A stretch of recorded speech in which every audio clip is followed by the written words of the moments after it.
out among the choices. It'll then take you to Sun Life Store where you can see all the products being offered. We have two categories, Life Armor and Family Armor. Life Armor is for single people who have no dependents yet. At 25,000 coverage, you can buy as much as 4 of these for a total of 100,000 coverage for yourself. For Family Armor, we can only have one of each variant, Family Armor 1, 2, 3, and 4. Life Armor is only 100 pesos for 25,000 coverage. Again, you can buy at most 4 so that your coverage can be as much as 100,000. Family Armor 1 is only 200 pesos, and this is for the principal and his or her children up to 21 years old. Coverage is 50,000 for the principal and 12,500 each for the children. And yes, unlimited number of kids who are below 21 years old. Galing, no? Family Armor 2 is only 265 pesos, and this is for the principal and his spouse and kids. Principal is covered for 50,000, spouse for 25,000, and kids for 12,500 each. Family Armor 3 is only 295 pesos, and it's for principal and the parents. Principal is covered for 50,000 and parents for 25,000 each. Family Armor 4 is only 365 pesos, and this is for principal, parents, and kids. Just like Family Armor 2, coverage is 50,000 for the principal, 25,000 each for the parents, and 12,500 each for the kids. For our family, we'll first get Family Armor 2. Now remember, it doesn't just give us death and dismemberment benefits, we also have accidental and medical reimbursements. The insured age bracket is from 18 years old to 64 years old, and kids are from 0, 2 weeks, to 21 years old. And again, this is only being offered exclusively to Lazada members. Please read all the conditions and exclusions before buying. Okay, let's proceed. Choose your armor and click buy. Check details and click place buy order. You'll then be asked for the payment method. You may choose debit card, credit card, GCash, or your Lazada wallet. I'm using my GCash, so I click that and I'll take you to GCash payment, so just follow instructions. After completion, you'll get this message. Thank you for your purchase, blah, blah, blah, and you've sent a confirmation to your email address. So now, check your email. It'll look like this. Click activate, and now you'll be asked to fill out the form. First, your details, then your spouse details, and then your kids. Notice that for each member of the family, it's asking for a beneficiary. That's because everyone is insured. Yeah, for 265 pesos, we are insured for 50,000, 25,000, and 12,500 each for all our 5 kids. Yeah, grabe, diba? Here, you just need to check all the details if correct. Make sure you have your beneficiary's details correct too, then hit confirm. Another confirmation here to let you know that it's a criminal act to lie. So if you're confident to have told the truth and nothing but the truth, then click next. Here you must read the terms and conditions. But if you're lazy or you simply trust Sun Life, then just scroll down to the very bottom, tick I agree, and click submit. Congratulations, your policy is activated. Now you have to check your email for the proof of coverage, which is all you would need to avail of the claims if ever. It looks like this. Okay, that's it. Now you see how easy and very affordable it is to protect your loved ones. I mean, what's 265? That's just one movie ticket or one box of donuts or an order in Starbucks. But if you spend it wisely, your whole family will benefit from it. The insurance offered in Lazada are all term insurance. We have other trad insurance and BUL products that you can get as well. Just ask your Sun Life financial advisor about them. If you want to ask me, here are my details. Website is sansijoey.com. My FB personal account is joeymj or facebook.com/jmjfamily. My 2 pages are Sansi Joey and It's Time, and of course my exclusive group for my Sun Life valued clients. So, get insured. It's time. Hello everyone, I'm Jamie Tayaban, and I'm here to teach you how to change your virtual background. Click the app button beside the stop video. Then it says choose your virtual background. Click the plus button to add an image. Then choose your photo. Click open.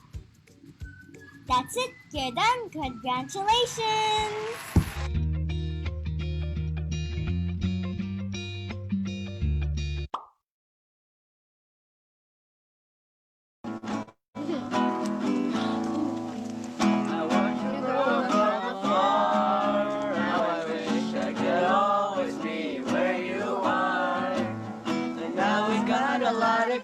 waking up to do. I'm cherish every moment I am with you. Can I just tell you, son, you make me proud each day. I wanna be the best father in every way. I'm gonna make sure the future will shine brighter for you. The life that you deserve, I'm gonna give it to you. The best is yet to come. Here comes the sun, shining brighter for you. Let's put you on a pedestal, and that's the perfect one. We can still have it all. Where am I? Going to be the man of your own heart. I just tell you sad. Oh, everybody day. I'm living life without fear. Cause you show me the way. I'm gonna make sure the future will shine brighter for you. The life that you deserve, I'm gonna give it to you. And this is it to come. Here comes the sun, shining brighter for you. Our baby steps, following in your footsteps. We'll be best buddies till we're old and gray. Thank you for giving me a brighter life today. I'm gonna make sure the future will shine brighter for you. The life that you deserve, we're gonna give it to you. The best is yet to come. Here comes the sun, shining brighter for you. I'm gonna make sure the future will shine brighter for you. The life that you deserve, I'm gonna give it to you. The best is yet to come. Here comes the sun, shining brighter for you. Yeah.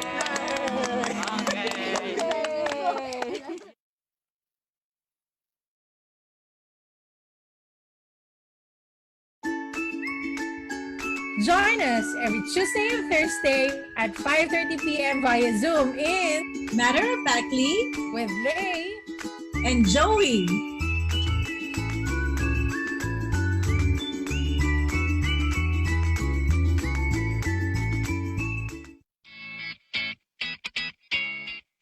Hi, I'm Jamie. Jamie, are you investing in the stock market? Yes, So you have stock market accounts? yes, I have COL and 2 Sun Life. Wow, so you have 3?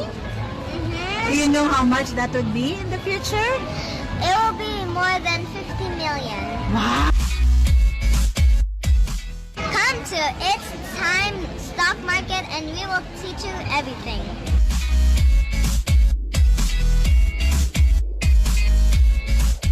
See you there.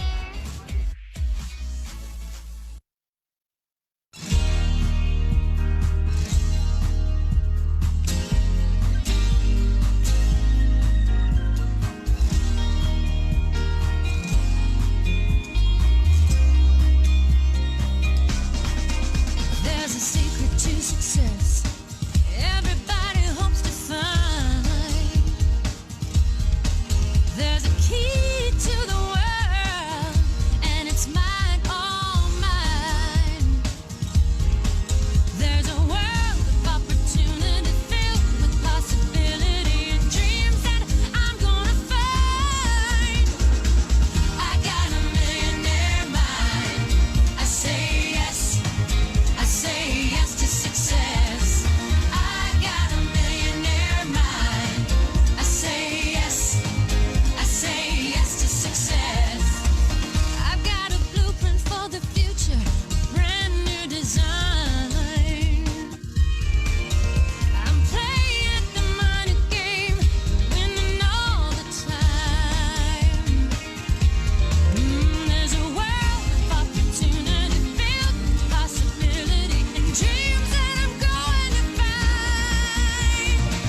gotta say no to temptation.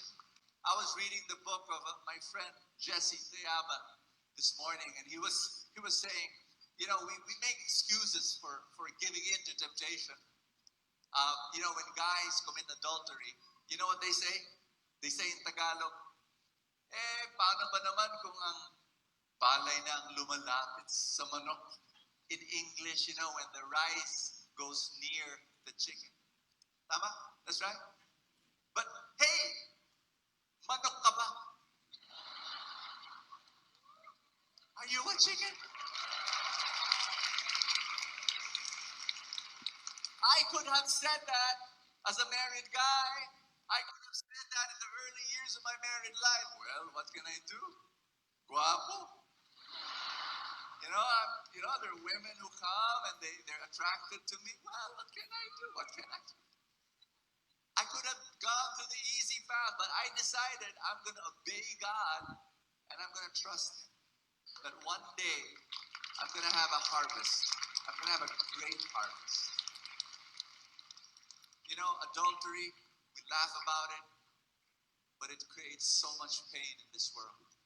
Not only with the spouse that gets violated, but the children and the example that you give. And if there's some people here who have fallen into adultery, I speak God's forgiveness to you. You can't start anew. You can't change today.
Anytime, anywhere. So go to Google Play Store or App Store and search for Sun Life PH to download the app. Once done, open the app, its icon looks like this. Click that and click My Account. Since you're new, you need to register first. Make sure you have your policy number ready. After registration, you should receive an activation email like this one. So just follow the instructions there. When everything is set, you're now ready to log in to your account. Once logged in, you'll be able to view your policy details. Like you may add here your photo or the nickname of your policy. And if you click the fund value, it would show you the current NABPO of the different funds of Sun Life. Ours is usually 100% index, so you would see it's only at 1 peso and 9 cents, so it's perfect to buy and add some more. And when you navigate to service request, you can see the different services offered on the app, like filing a claim, updating your contact info, or mailing address. And lastly, the last icon will show you if you have some notifications. So that's it. I hope that this short tutorial has empowered you to have that sense of control over your own Sun Life policies. If you're my clients, I do have my own exclusive FB group for you. Feel free to join so that you can be updated from time to time on what's going on. Here are my contact details. Website is sunsyjoey.com. My FB personal account is joeymj or facebook.com/jmjfamily. My two pages are Sunsy Joey and It's Time. And of course, my exclusive group for you entitled My Sun Life Valued Clients. So live brighter with Sun Life. It's time. Thank you, Mom and Dad, for giving me my own travel fund. You should give your kids their own travel funds too. It's time! Hi guys, I'm Joey and welcome to It's Time Library. I'm here to show you that there are super affordable life insurance that you can get for the entire family. In keeping up with our mission to achieve financial freedom for all Filipinos, Sun Life has teamed up with Lazada to offer affordable insurance for the entire family. Important note, this offer is exclusive to Lazada members only. When you log into Lazada, search for Sun Life and click on the Sun Life flagship store that would pop out among the choices. It will then take you to Sun Life store where you can see all the products being offered. We have two categories, Life Armor and Family Armor. Life Armor is for single people who have no dependents yet. At 25,000 coverage, you can buy as much as 4 of these for a total of 100,000 coverage for yourself. For Family Armor, we can only have one of each variant, Family Armor 1, 2, 3, and 4. Life Armor is only 100 pesos for 25,000 coverage. Again, you can buy at most 4 so that your coverage can be as much as 100,000. Family Armor 1 is only 200 pesos, and this is for the principal and his or her children up to 21 years old. Coverage is 50,000 for the principal and 12,500 each for the children. And yes, unlimited number of kids who are below 21 years old. Galing, no? Family Armor 2 is only 265 pesos, and this is for the principal and his spouse and kids. Principal is covered for 50,000, spouse for 25,000, and kids for 12,500 each. Family Armor 3 is only 295 pesos, and it's for principal and the parents. Principal is covered for 50,000 and parents for 25,000 each. Family Armor 4 is only 365 pesos, and this is for principal, parents, and kids. Just like Family Armor 2, coverage is 50,000 for the principal, 25,000 each for the parents, and 12,500 each for the kids. For our family, we'll first get Family Armor 2. Now remember, it doesn't just give us death and dismemberment benefits, we also have accidental and medical reimbursements. The insured age bracket is from 18 years old to 64 years old, and kids are from 0, 2 weeks, to 21 years old. And again, this is only being offered exclusively to Lazada members. Please read all the conditions and exclusions before buying. Okay, let's proceed. Choose your armor and click buy. Check details and click place by order.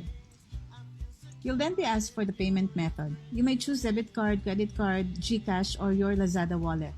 I'm using my GCash, so I click that, and I'll take you to GCash payment, so just follow instructions. After completion, you'll get this message. Thank you for your purchase, blah, blah, blah, and we've sent a confirmation to your email address. So now, check your email. It'll look like this. Click Activate, and now you'll be asked to fill out the form. First, your details, then your spouse details, and then your kids.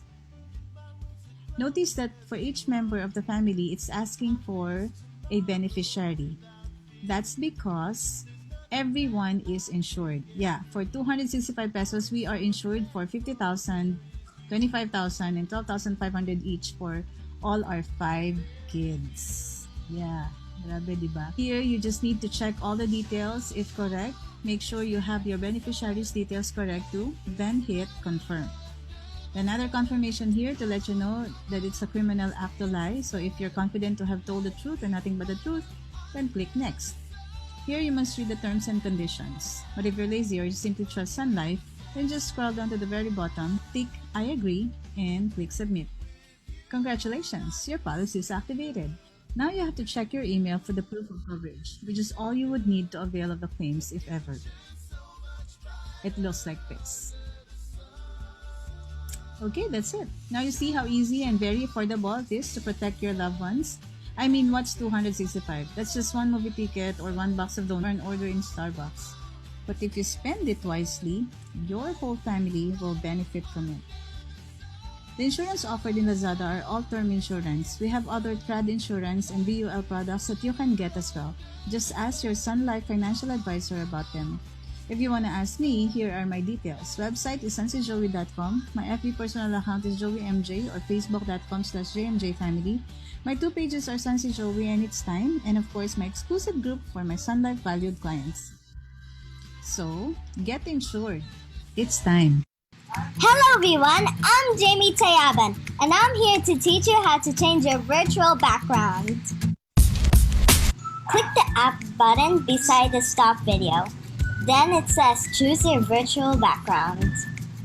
Click the plus button to add an image. Then choose your photo. Click open. That's it, you're done. Congratulations!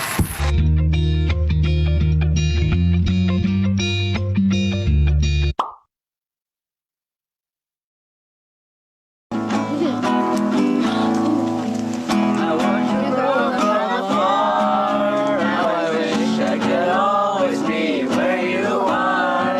And now we got a lot of that we got to do. I'm cherish every moment I am with you.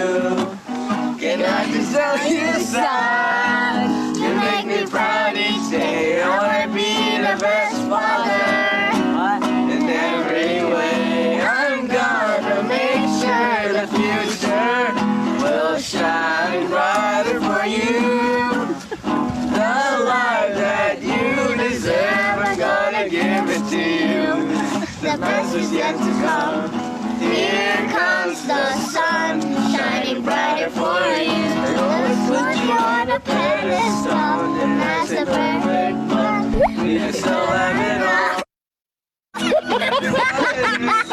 Where am I? Going to your land, your own heart. Can I just tell you sad? Oh, everybody say I stay alive without you. Don't you show me the way. I'm gonna make sure the future will shine brighter for you. The life that you deserve, I'm gonna give it to you. This is it to come. Here comes the sun, shining bright for you. Your baby steps, following in your footsteps. Will we rest, buddy? Still we're holding day. Thank you for giving me a brighter life today. I'm gonna make sure the future will shine brighter for you. The life that you deserve, I'm gonna give it to you. The best is yet to come. Here comes the sun, shining brighter for you. I'm gonna make sure the future will shine brighter for you. The life that you deserve, I'm gonna give it to you. The best is yet to come. Here comes the sun, shining brighter for you.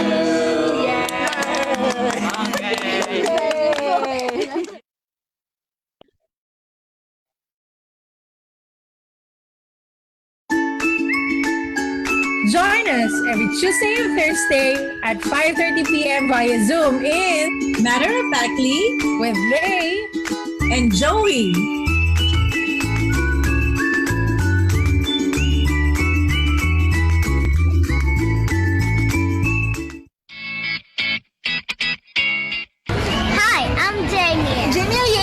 in the stock market? Yes. So you have stock market accounts? Yes. I have COL and 2 Sun Life. Wow, so you have 3? Mm-hmm. Do you know how much that would be in the future? It will be more than 50 million. Wow. Come to It's Time Stock Market and we will teach you everything.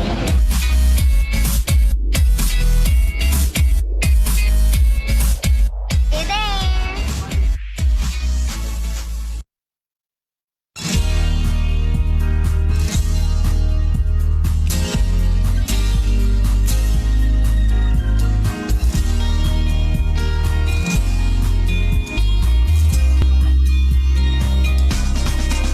There's a secret to success. Everybody hopes to find. There's a key to the world, and it's mine, all mine. There's a world of opportunity filled with possibility and dreams that I'm gonna find. I got a millionaire mind. I say yes. I say yes to success. I got a millionaire mind. I say yes. I say yes to success. I've got a blueprint for the future, brand new design. I'm playing the money game, winning all the time. There's a world of opportunity filled with possibility and dreams that I'm going to find. I got a millionaire mind. I say yes, oh, I say yes to success. I got a millionaire mind. I say yes to success. All that I can see, all that I can be, infinite prosperity. So You gotta say no to temptation. I was reading the book of my friend Jesse Teaba this morning, and he was saying, you know, we make excuses for giving in to temptation. You know, when guys commit adultery, you know what they say? They say in Tagalog, paano ba naman kung ang palay nang lumalapit sa manok? In English, you know, when the rice goes near the chicken. Tama? That's right. But hey, manok ka ba? Are you a chicken? I could have said that as a married guy. I could have said that in the early years of my married life. Well, what can I do? Guapo. You know, there are women who come and they're attracted to me. Well, what can I do? What can I do? I could have gone to the easy path, but I decided I'm going to obey God and I'm going to trust Him. That one day I'm going to have a harvest. I'm going to have a great harvest. You know, adultery, we laugh about it, but it creates so much pain in this world. Not only with the spouse that gets violated, but the children and the example that you give. And if there's some people here who have fallen into adultery, I speak God's forgiveness to you. You can start anew. You can change today.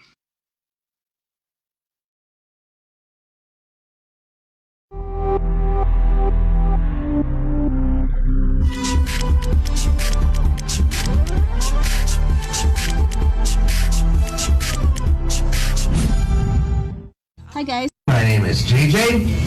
And I am Jam. And I'm Jack. And I'm Jay. And I'm Jamie. And welcome to It's Time Energy.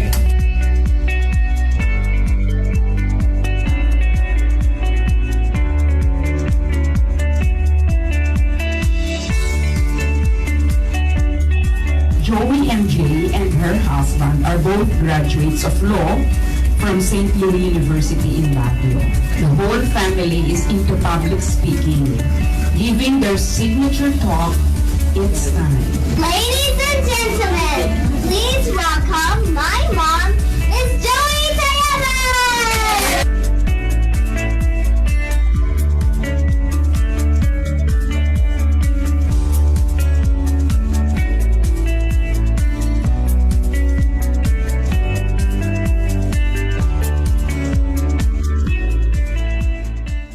One, two,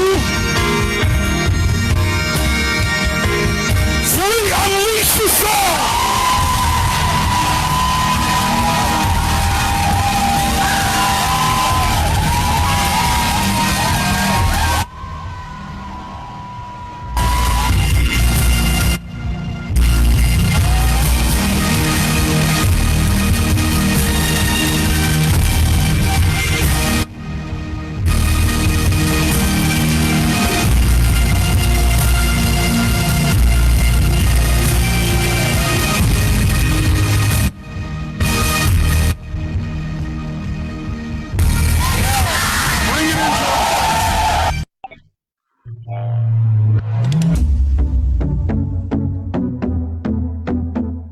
You must actively participate today. If we dance, you dance. If we jump, you jump. If we shout, you shout. You must do these things so that you can take your nervous system. So are you ready? Yes! Alright, if you're ready, then it's on.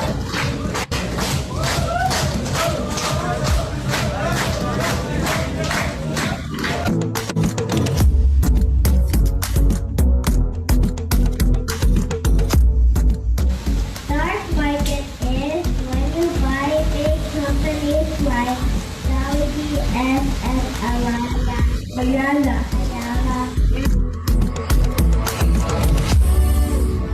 In your case, you can also start planning ahead for retirement so that you'll have time for things that really matter, and that is following your dreams. Most importantly, spending time with your family. That's all I have to say. Thank you. You can do this to change your life now.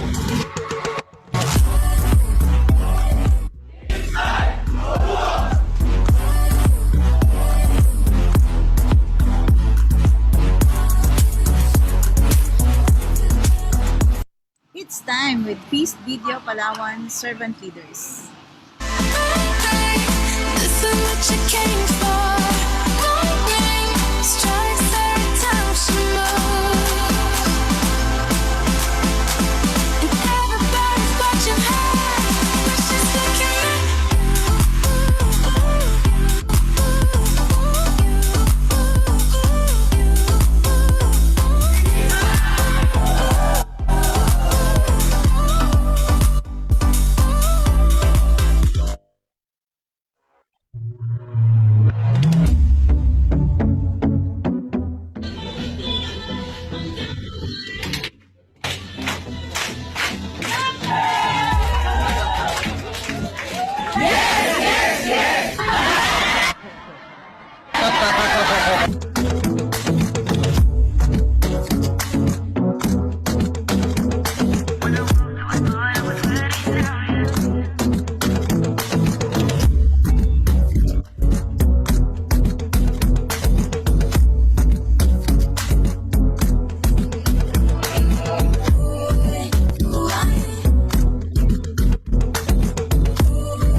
Hi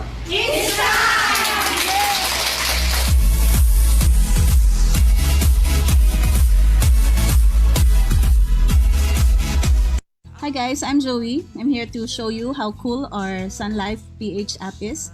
If you're a policyholder, make sure you download this app so you can access your policy anytime, anywhere.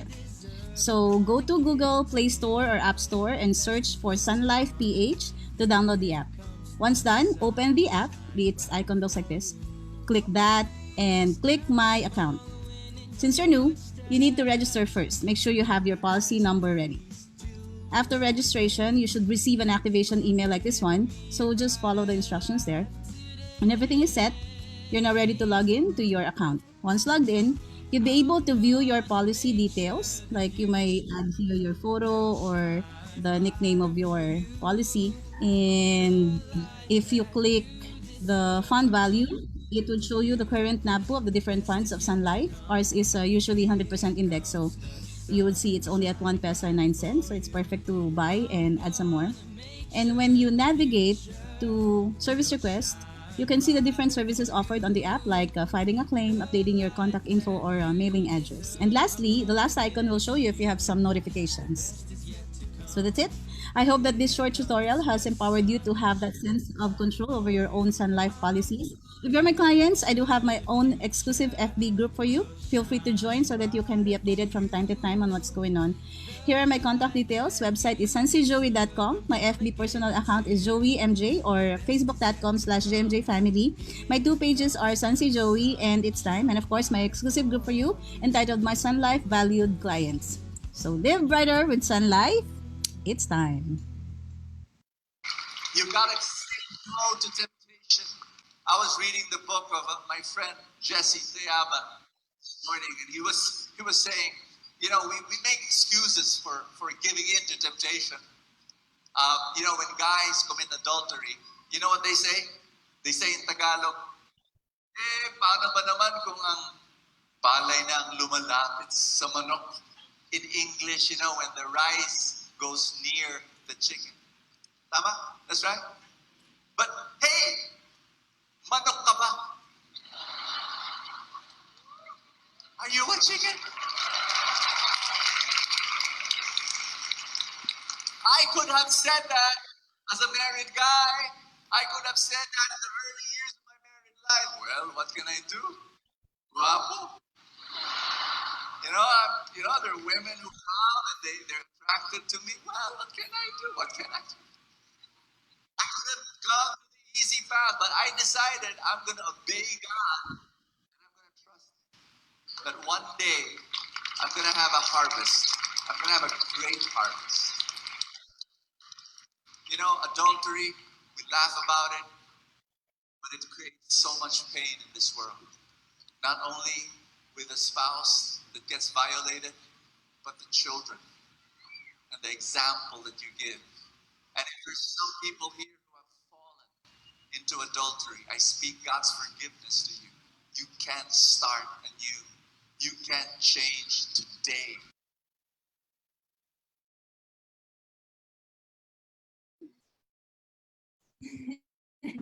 Hello, everybody. Good afternoon, guys. Can you hear our audio? Thumbs up, please. Thumbs up. I don't see thumbs up. Guys, are we okay? Can you hear us? Hello, everyone. Is our audio okay? You can type in chat as well, too. Yeah, okay. Yeah, All okay. right. So let's officially begin. In the let's start with a prayer in the name of the Father and of the Son and of the Holy Spirit. Amen.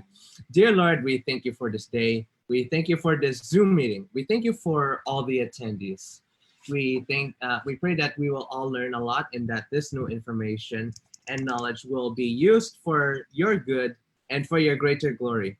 All these we ask in Jesus Christ our Lord. Amen. In the name of the Father, Son, Holy Spirit. All right. So good afternoon, everybody. I'm Jesse. I'm Joey. I'm JJ. I'm JM. I'm Jack. I'm Jake. And I'm Jamie. And welcome to It's Time Wow. Wisdom on Wednesday. Your weekly dose on wisdom. So every Wednesday, we will guest wisdom-filled individuals to share with us their expertise and experience so that at least at the end of this lockdown, we will be all filled with wisdom. So my mom will actually be at the forefront of this seminar, but we kids will all just be in the background and help you with technical stuff. All right? Okay, so before we introduce our guest speaker, we have some few announcements first. This one is a feedback form for Mr. Dodong Cacanando, our guest speaker for today. You have to open your QR code scanner from your phone or your Viber and scan the QR code. You may take a picture now. And if you don't have the scanner, I'll give you the link, which actually I already put in the chat. And I also put it on Facebook. By the way, we are also live on Facebook right now. We're just waiting for the others to come because they're coming from another Zoom session with Chinkitan, which I actually missed today. But that's fine. I'm sure there's a recording for that, but I hope. So anyway, that's the feedback form that you will be using later. I hope that all of you will fill that out just to be able to know how we did. And of course, we have our daily Zoom sessions. Every Monday, we do stock market simplified. Even kids get it. So that's every Monday. And this is for clients, prospects, advisors. And then Tuesdays and Thursdays, we have Matter of Factly with Lay and Joey. Tuesdays, we have devoted this time for homeschooling topics. And Thursdays, for our own version of Live Brighter Forum. So you may bring your recruits or clients, all right? And of course, every Wednesday, we are guesting wisdom-filled people. So you will meet this, our fourth guest for today, later. And every Friday, we do our own simplified financial planning for everyone. Ang title niya is Mahal Ba Talaga ang Insurance? And exclusively for Melvin Esteban's group, the mentoring group, we have our first ever reunion, which is called Game. Gather around with Mentor Esteban, and that will be on Monday from 2 p.m. to 4:30 p.m. So this is the first time that we're going to be seeing each other because we don't know who we are. He has separated us per group or per branch. So I'm excited to meet all of you. Okay, so to introduce our special guest speaker for today, let's watch this video. Wait, let me stop share.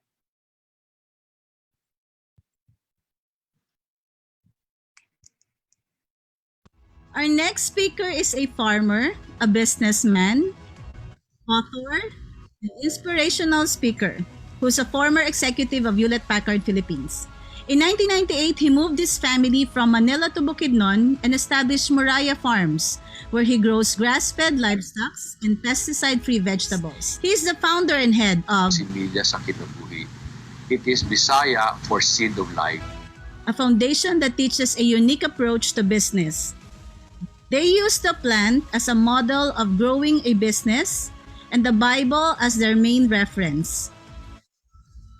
He's been going around the country sharing his amazing journey and the principles he uses in making business fruitful. Our family is very honored to have him give us wisdom this Wednesday. Ladies and gentlemen, please welcome Jose Parang Dodong Cacanando! Thank you, Okay na ba ako, Joey? Yes, welcome, sir. Okay. Anyway, I'm so impressed with what you're doing. So impressed with your children. Galing ha, it's a family business and I wish my staff can do yung mga video ninyo, yung mga editing ninyo. Galing. So that's the reason why I invited my staff. No, si Lloyd is joining us so that he can observe what you're doing. So anyway, congratulations. I'll give you the intro that I made for you. I'll give it to you. Sige. Anyway, I'd like to congratulate you for what you're doing and I'd like to thank you for allowing me to share this afternoon sa Sun Life family nyo. Okay. Thank you, sir. So what do we do? Do you want me to start yung seminar o meron ka pang di-discuss? We're good na. We have already introduced you, so we're excited to listen. Okay, so anyway, lahat ng mga taga Sun Life, no, I'd really like to thank all of you for joining me this afternoon. Alam ko big time yung kausap nyo kanina, si Chinky. I just hope I can contribute as well as ginagawa ni Chinky. Sana hindi kayo maboard sa maririnig nyo ngayon. I know Chinky is very good. When si Joey asked me to share what I know, I told Joey I'd like to start from the very beginning or fundamental principles namin na tinuturo sa Similia. It's part of my story, and basically today what I do is I share the principles that I have learned in business. I use the Bible as a reference, I use the plant as a model, and I would like to explain sa inyo paano nangyari yon. But let me just go to the slide. Let me just fix this.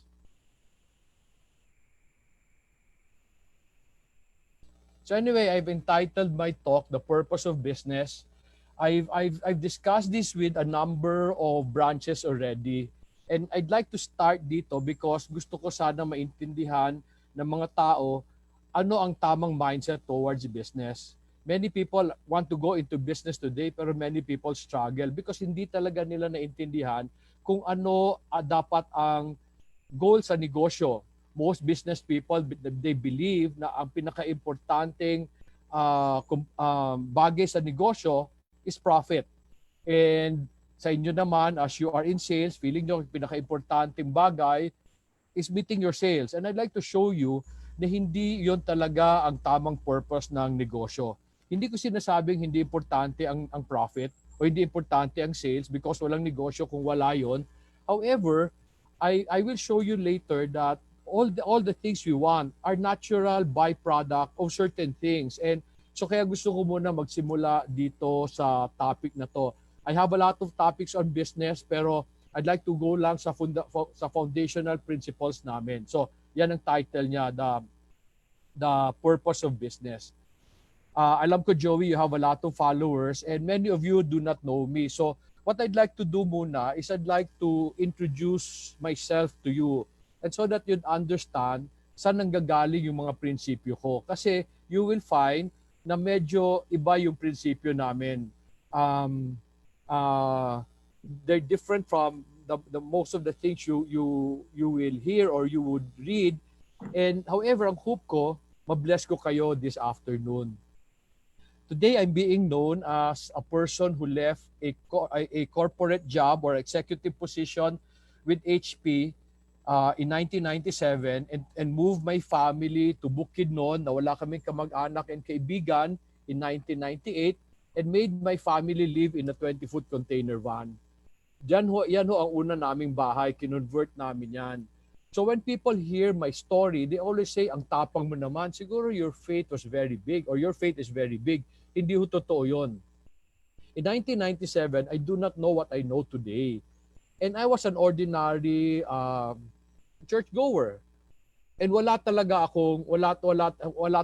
akong desire na pumunta sa Bukidnon kasi wala kaming kamag-anak and kaibigan dito. Napunta lang kami sa Bukidnon only because of certain things that happened in 1997. You know, in 1997 when the year started, all of a sudden I felt this very, very strong burden from the Lord na parang pinapaalis niya ako sa kumpanya. And I argued with God. I argued with God. I felt it was a very, very a wrong feeling or perspective kasi in 1997, the Asian economy collapsed. Lahat ng tao, lahat ng kumpanya nagtatanggalan. You know, you would experience that today, but 1997, ganun kami, nag-collapse yung Asian economy. Everybody was retrenching. And yet here I was assistant country manager of one of their division. And then, sabi ko kay God, and then pinapaalis mo ako. Pag pinalis mo, saan naman ako pupunta?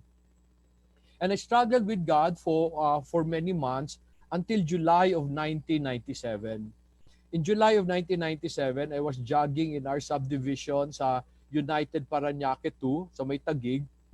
And after going one round, yung Walkman ko, Now, I don't know, no, if the millennials still remember the Walkman, no? Dapat para yan sa mga antique shop. Pero naka-Walkman pa kami noon. So yung Walkman ko started to turn off. I turn it on and run again, it would turn off. And alam ko bago battery noon.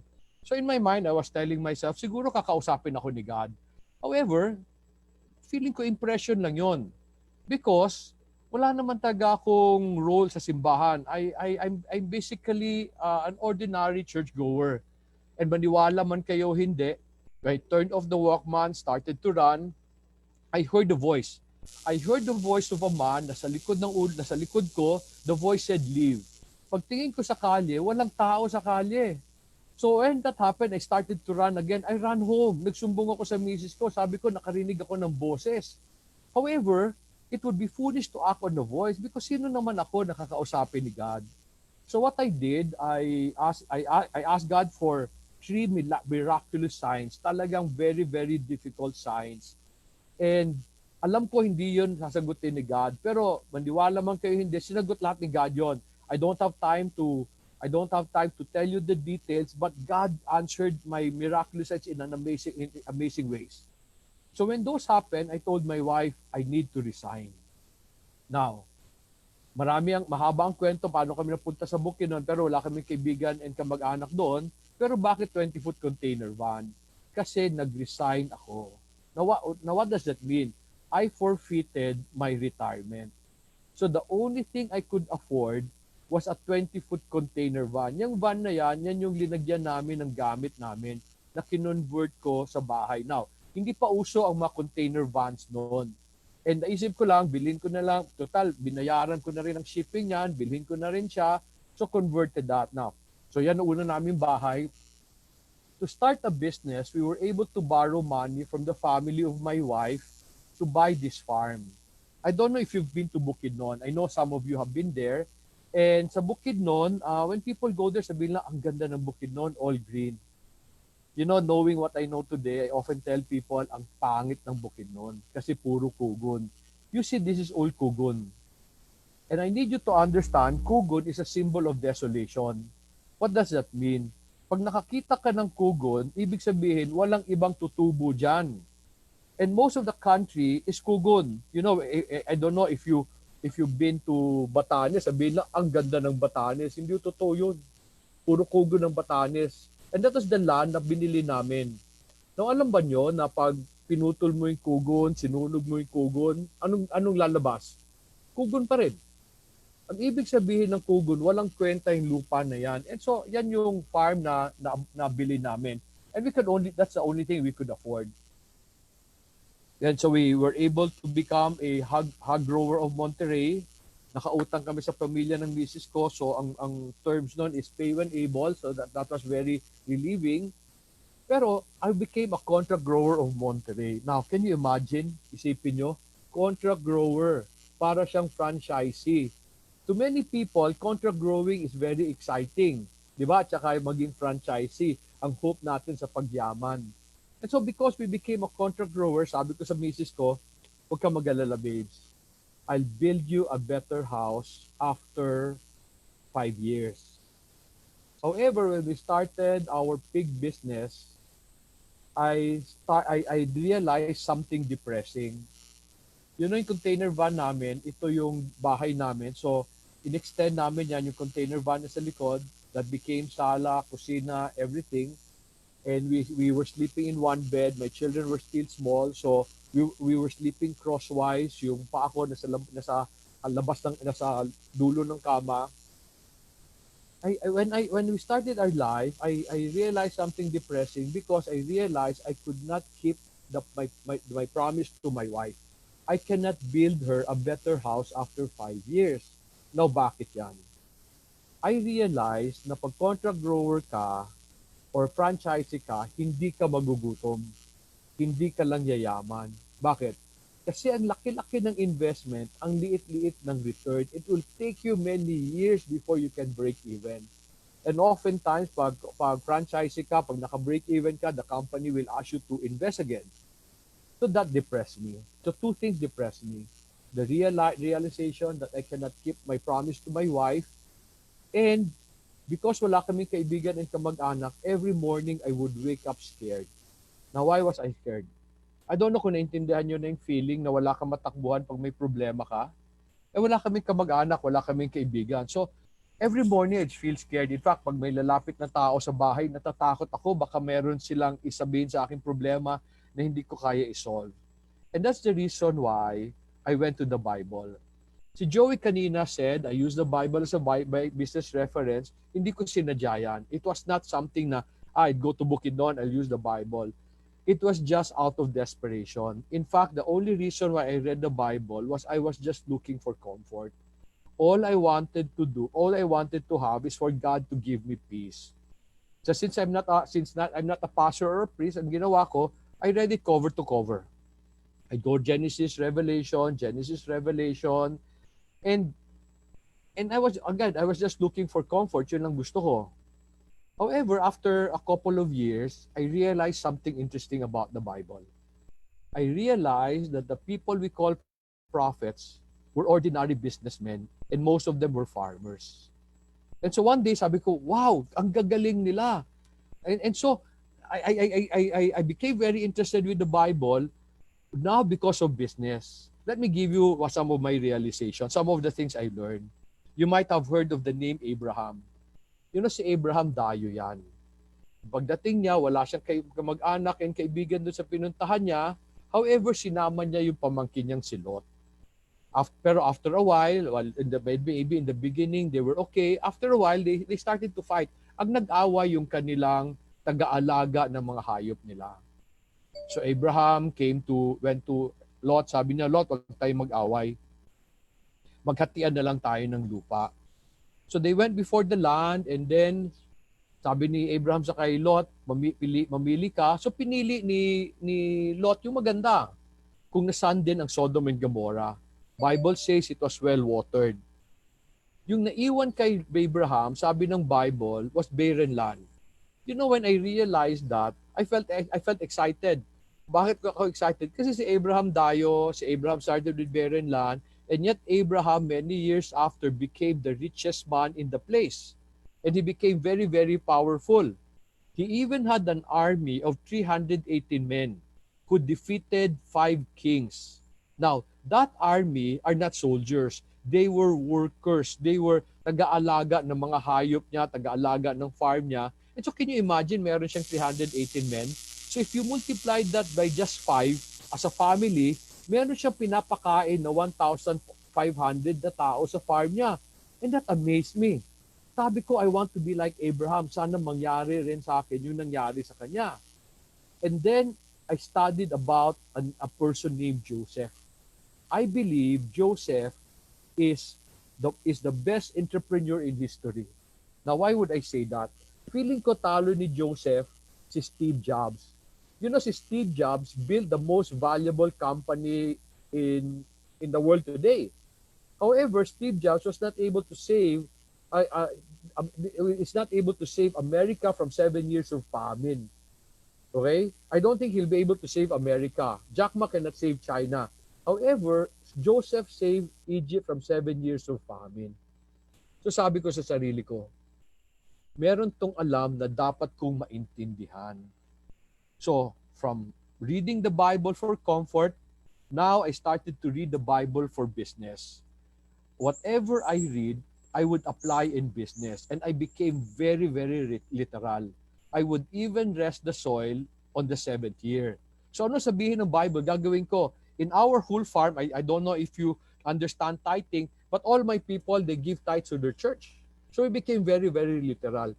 And then, many miracles happened na walang nahulog na pera galing sa langit. Ang miraculo were many opportunities came. And one of the major opportunities that came was in 2002 to 2010, we became the biggest lettuce supplier of McDonald's for the whole country. Can you imagine yung lettuce sa Manila galing sa maliit na farm sa Bukidnon? And we were doing that, okay? We pumunta sila dito. We were a very small farm. When natuwa sila sa ginagawa namin, they trained me sa Australia. And that's the reason why I became a better farmer. So maraming miraculo nangyari. But there was another miracle that really encouraged me. The other miracle was, this is our first house in 2002, 4 years after.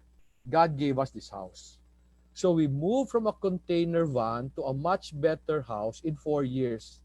You know, God kept my promise 1 year earlier. So we moved from a container van to a much better house. So siguro naawa si God sa Mrs. ko. He wanted to appease her. Binigyan niya ng bahay. I cannot tell you the details of that house, but nangyari yan. And the same thing happened in our farm. This was the picture of our farm when we arrived in 1998. Today, this is the picture of our farm. We have actually built a forest. We built a forest that is now 22 years old. In fact, may marami nagsasabi sa akin, one barangay official sabi sa akin, "Sir, yung gubat, sir, bumaba na." The mountain continue to be deforested. Kami, we're building a forest. We have continued to build a forest in our property. Inside that forest, we still grow hogs for Monterey. And I use the manure of the hogs to build a high value crop business. I believe we're the biggest lettuce farm in the country. When I say we're the biggest, because we're the biggest singular farm. Sa Benguet, marami silang maliliit that combine. Kami, we are one farm. And we also continue to grow our sheep and goat. I believe I am one of the biggest sheep and goat farm in Mindanao, not in the country because of marami sa Luzon. And then I continue to build our forest. And we continue to build that business. Ang uniqueness namin is hindi kami humiram ng pera. After borrowing money from the family of my wife, all of this was done without borrowing money. No. Let me change my statement. Hindi kami makahiram ng pera. Bakit? Kasi wala kaming pang-collateral. Wala kaming pang-collateral, wala rin mag-guarantee ng utang namin. And the third reason bakit ako hindi makahiram ng pera, kasi matigas ulo ng misis ko. What do I mean? I came from the corporate world. Naniniwala ako, pag lagyan mo ng pera ang negosyo, bibilis ang paglaki niyan.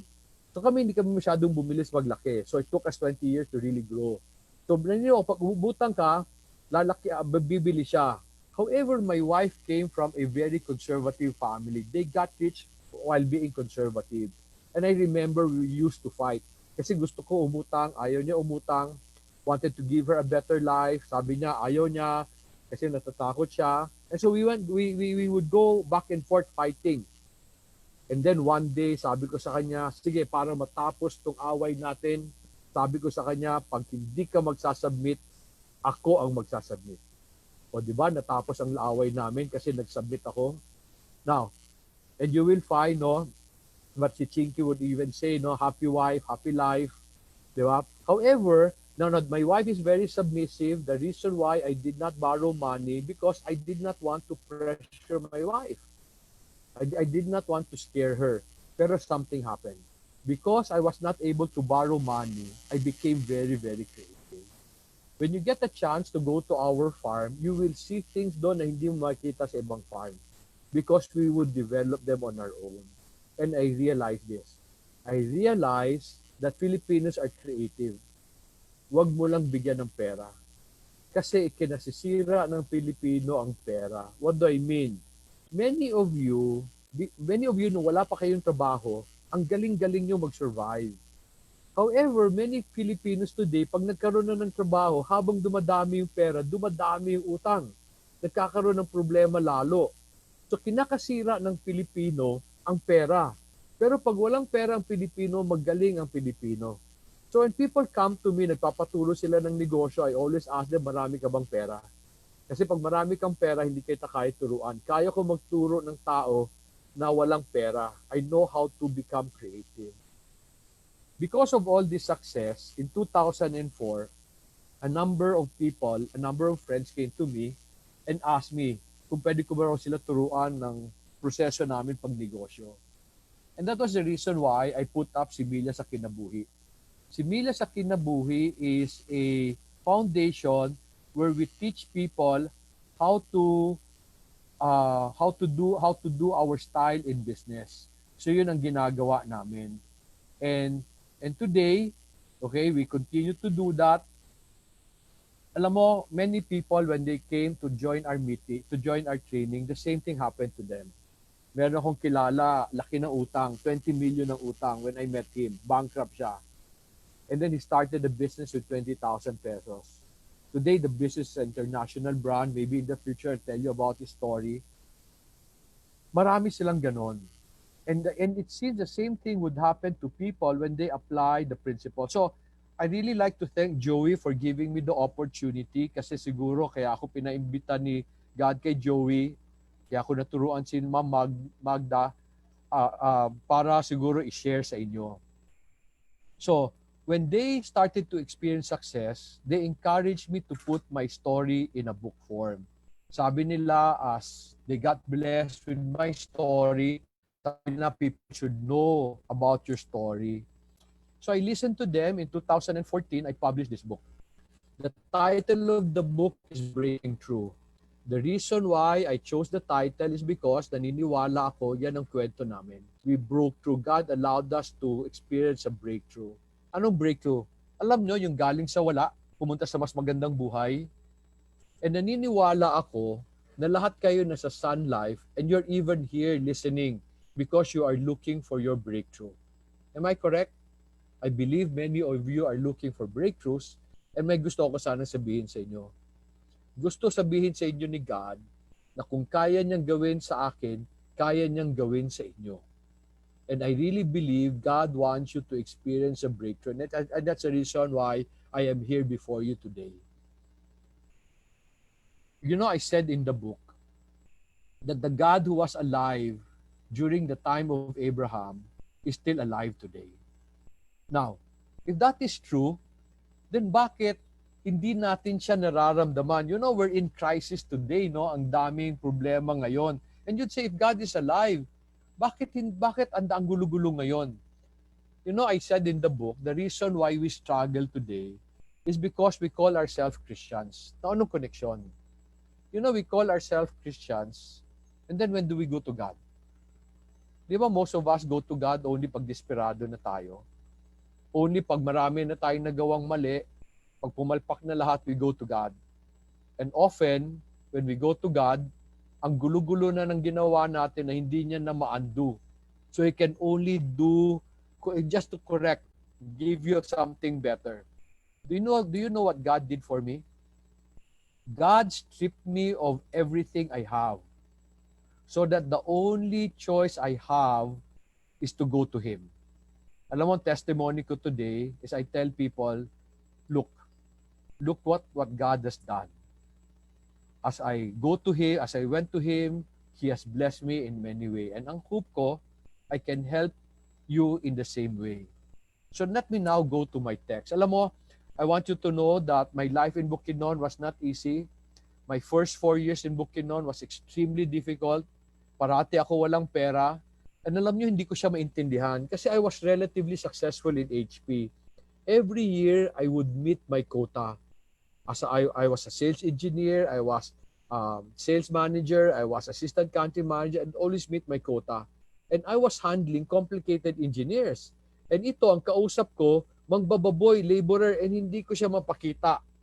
And so I went to God as I was reading the Bible, and I was asking God, Lord, what should I do? Give me a better life. And one day I realized that the purpose you choose to pursue in life will determine how you live and how you do your business. Depende yan kung paano ang hinahabol mo sa buhay. Let me explain. Let me just make this simple. Can I ask all of you, why are you in business? Why are you in Sun Life? Why are you doing what you're doing? Of course, alam ko sa Sun Life, meron kayong mga noble dreams to save lives, to secure your future, to secure the future of your customer. Kunwari, tanggalin muna natin yung mga noble na yan. Let's go bottom line. Why are you in business? Di ba? The reason you're in business is so that you would earn. Is that correct? Di ba? Thank you, Joey. Ikaw feedback ko. Okay? Di ba? You're there to earn. Now, ngayon naka-earn ka. Ano ang goal after you earn? Anong goal? Di ba? You are there to spend. Di ba? Every time makakuha ka ng pera, ang tanong mo, paano ko to gagastusin? Ano bibiling ko? Minsan pa ang tanong natin, paano ko to uubusin? So tawag ko sa Pilipino, ubusers.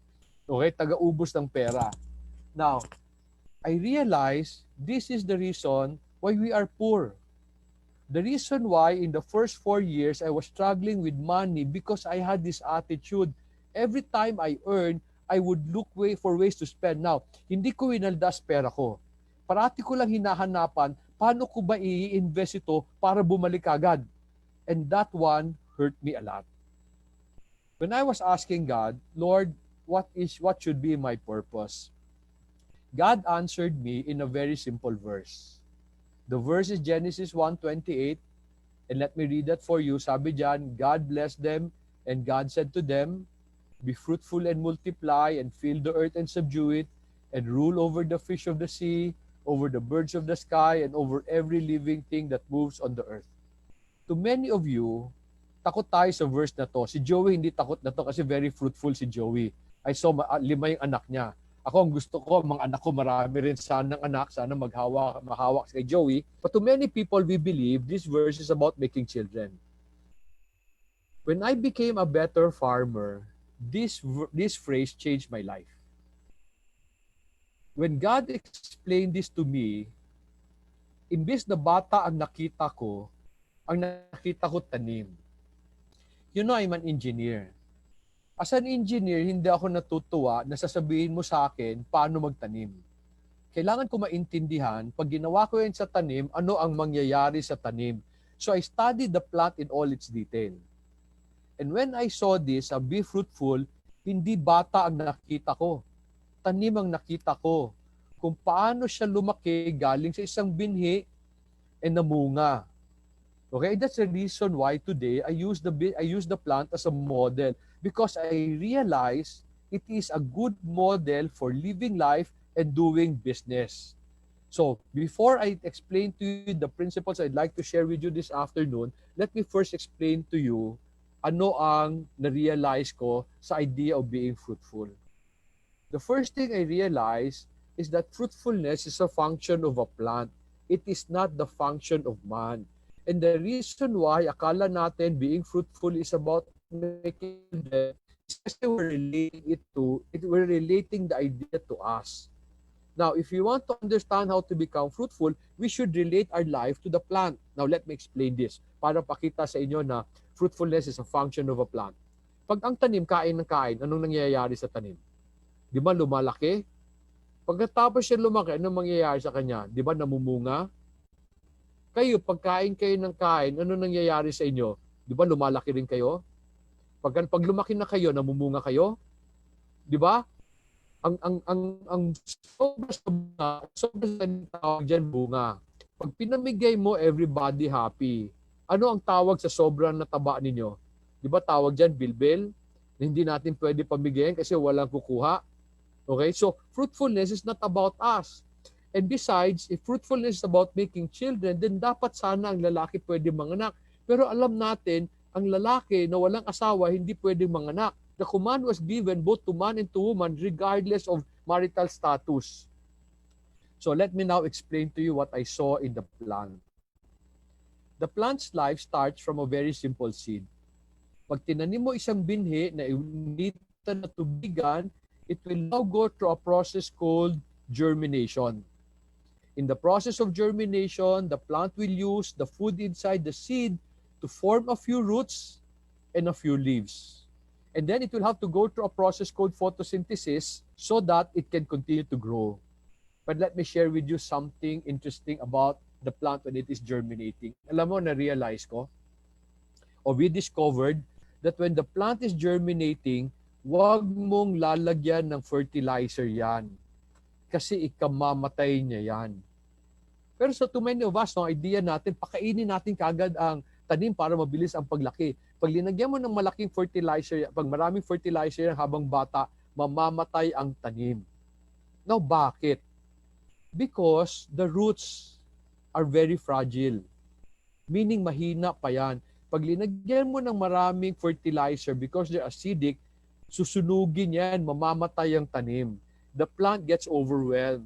Do you know that's true in major things in life? Like what, for example? Ang 1-year-old na bata, pakainin mo ng karne, anong mangyayari sa bata? Mamamatay ang bata. Bakit? Kasi hindi niya kaya absorb yung karne. So pag ang bata dapat cream lang o soft food na pinapakain mo.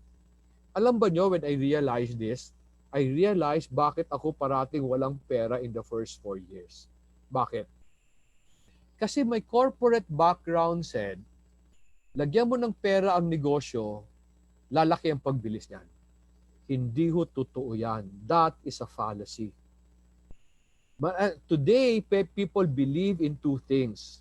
People believe that pag may pera ang negosyo, merong dunong ang tao, lalaki ang negosyo. Hindi ho totoo yan. People believe today that knowledge is power. Have you heard of that? Have you heard of that phrase? Okay? Knowledge is not power. Yun na ito nangyayari ngayon. People today go to school. After college, they'll take MBA, and then they'll take doctorate, they'll take many courses, and then they'll borrow money, thinking na marami silang alam, magsasucceed sila sa negosyo. Have you seen this kind of people? Mamaya nagko-collapse ang negosyo. Bakit nag-collapse ang negosyo? Kasi knowledge is not power. Let me explain this. Let me explain. The roots represents the plant's ability to anchor itself and absorb the nutrients around it. Take note of that word, abilities. Ability, ang roots, ability yan. Ang kailangan niya, ang growth depends on its ability to anchor itself and absorb the nutrients around it. Knowledge is not power because knowledge is not ability. Let me explain. Yung teacher na nagturo sa'yo sa college, may negosyo yun? Wala. Wala. So, ano tinuro niya sa'yo? Theory. Na-apply niya yun? Hindi. Hindi pa. So, it is not yet proven. So, you were able to acquire knowledge in college, in-apply mo, kulang. Bakit kulang? Kasi hindi pa na-apply ng teacher niyo eh. Alam ba niyo na ang magaling na teacher, yung mga practicing entrepreneurs, and karamihan sa practicing entrepreneurs do not have time to teach. Now, why am I teaching you? Kasi I really believe this is what God wants me to do. I'm only sharing with you because He taught me all these things para ituro sa inyo. But I have a successful business. Knowledge is not power. Because you'd have to convert knowledge into ability before it can give you power. So ito nangyari. May knowledge ka, may pera ka, linegosyo mo, lugi. And that was the reason why lugi ako parate. I would read a lot of books in farming. I would find ways to get money from the piggery. I would start big projects in vegetable. I would be very, very excited. One day, ang ganda. Next week, patay sila lahat. Ba't namatay? Hindi ko naintindihan yung mga sakit eh. Akala ko hindi nagkakasakit ng mga tanim eh. So now I realize, huwag ka magsisimula ng negosyo maliit. Kasi kung konti pa ability mo, huwag ka magsisimula ng malaki. And when I realized that, I backed off. I started to do business small.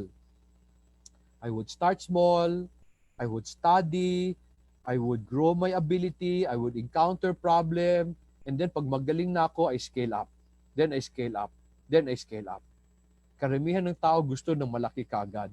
So the roots are the most important part of the plants. It represents ability. So when the plant is growing, ang unang papalakihin ng tanim, root system niya. This is a tomato plant. You know, in the first 50 days of a tomato plant, wala kang makikitang bunga. Bakit? Ang concern lang niya, nagpapalaki siya ng roots, ng ability. Bakit? Kasi in the idea of photosynthesis, water from the ground mixed with carbon dioxide from the air, it will produce carbohydrates, so it will grow. Pero where is the water coming from? It's coming from the ground. So importante malaki ang roots. So when the plant is growing, ang una niyang mindset, pag-grow ng roots o grow ng ability, it will get food from the ground, give it to the shoots. The shoots will make food through photosynthesis, give it to the roots. So it will go through that cycle for some time until the proper season. Have you heard of that phrase? Proper season, tamang panahon. Kailan dumadating ang tamang panahon sa tanim? Huminto na lumaki yung roots kasi wala na siyang ilalaki. Pag huminto lumaki yung roots, hihinto lalaki ang shoots. However, hindi niya na magamit because it has reached its maximum growth potential. Anong gagawin niya ngayon sa pagkain ginagawa niya? It will now store it in a container. I'm sorry ha. I'm sorry. Nawala yung aking... Okay, it will now store it in a container called the fruit. Now, I need you to take note of that. Pag healthy na siya, it will store it in a container called the fruit. Now, why am I emphasizing this? Because plants do not work for their fruits. Bakit yon? Fruits are product of abundance. They come out only in the proper season. Fruits are just storage container for the excess food. They are natural byproduct of healthy plants. Now, why am I emphasizing this? Because most people in business, akala nila ang purpose ng negosyo, kumita. No. Profit is just a natural byproduct of a healthy business. So, ang goal ng negosyo, pagandahin ang patakbo ng negosyo niya. Kasi ang kita, kusang lumalabas. I hope you're understanding that. Kayo, you're in sales. Most of the time, tarantang-taranta kayo. Pag naghahabot na kayo ng kota, tinatanong nyo na saan ang benta ko. You see, pag naghahanap ka ng benta, problema na yan. Bakit? Because sale is just a natural byproduct of going through the sales process properly. You know, I have this friend who asked me, sabi niya, Dong, how do you cope with ever-increasing quota? Ito sabi ko sa kanya, alam mo, ako nung nasa HP, alam ko lalaki quota ko next year. So this year, ang tinatrabaho ko, quota ko next year, hindi quota ko this year. Kasi ang quota ko this year, dapat tinabaho ko yan last year. Kasi there is a process that we need to go through.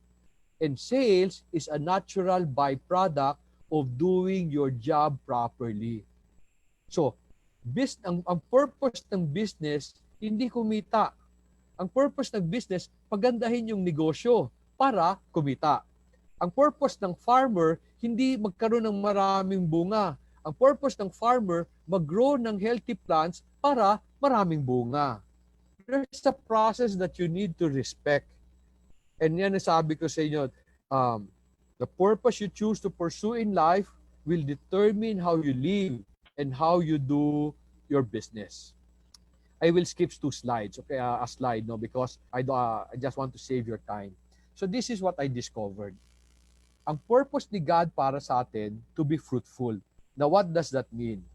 God wants you to take whatever you have in your hands. Malaki man siya o maliit. Ang gusto niya, trabahuin mo.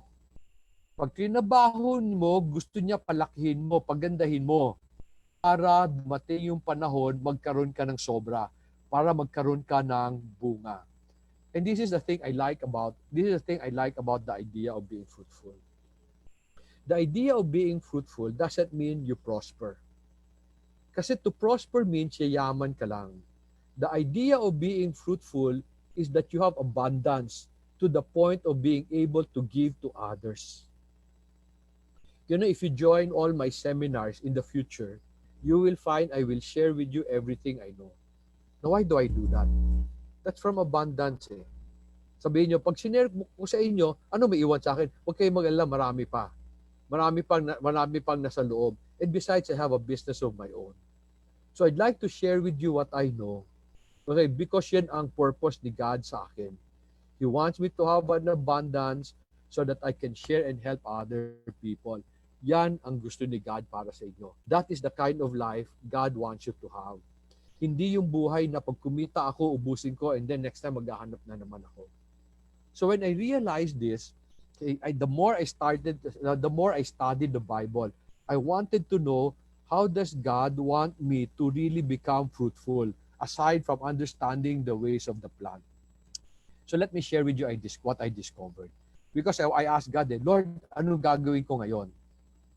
When I was studying the process God wants man to do, I saw something weird na ginawa niya after he created Adam. You know, in Genesis chapter 2, di ba, Genesis 1:28, sabi niya, be fruitful, multiply. Sabi niya, I created this world for you. And then God did something weird in Genesis 2. Now, why do I say why do I say it's weird? Sabi ng Genesis 2:8, then the Lord God planted a garden toward the east in Eden, and there he placed the man whom he had formed. And immediately I asked, bakit? Now, why do I find it weird? Di ba may ginawa siyang malaking mundong dapat alagaan? Bakit pa siya nagtanim ng garden para kay Adam? Di ba dapat rinilis na lang niya si Adam sa buong mundo? Sinabi niya, Adam, sige, alagaan mo yung buong mundo. But instead of doing that, God planted a garden for Adam. Now, I need you to understand this. Eden is not heaven. Because Eden is found somewhere in Iraq. Kasi andun ang Euphrates and Tigris River. Eden is a physical place on earth. Now, Eden was a big garden. However, it was still small relative to the world. So, tanong ko bakit? And then, meron pa siyang ginawa doon. In that garden, he placed 2 trees. Sabi diyan, out of the ground, the Lord God caused to grow every tree that is pleasing to the sight and good for food. And the tree of life also in the midst of the garden, and the tree of the knowledge of good and evil. Now, many people would say, if only God did not put those trees there, man would not have sinned.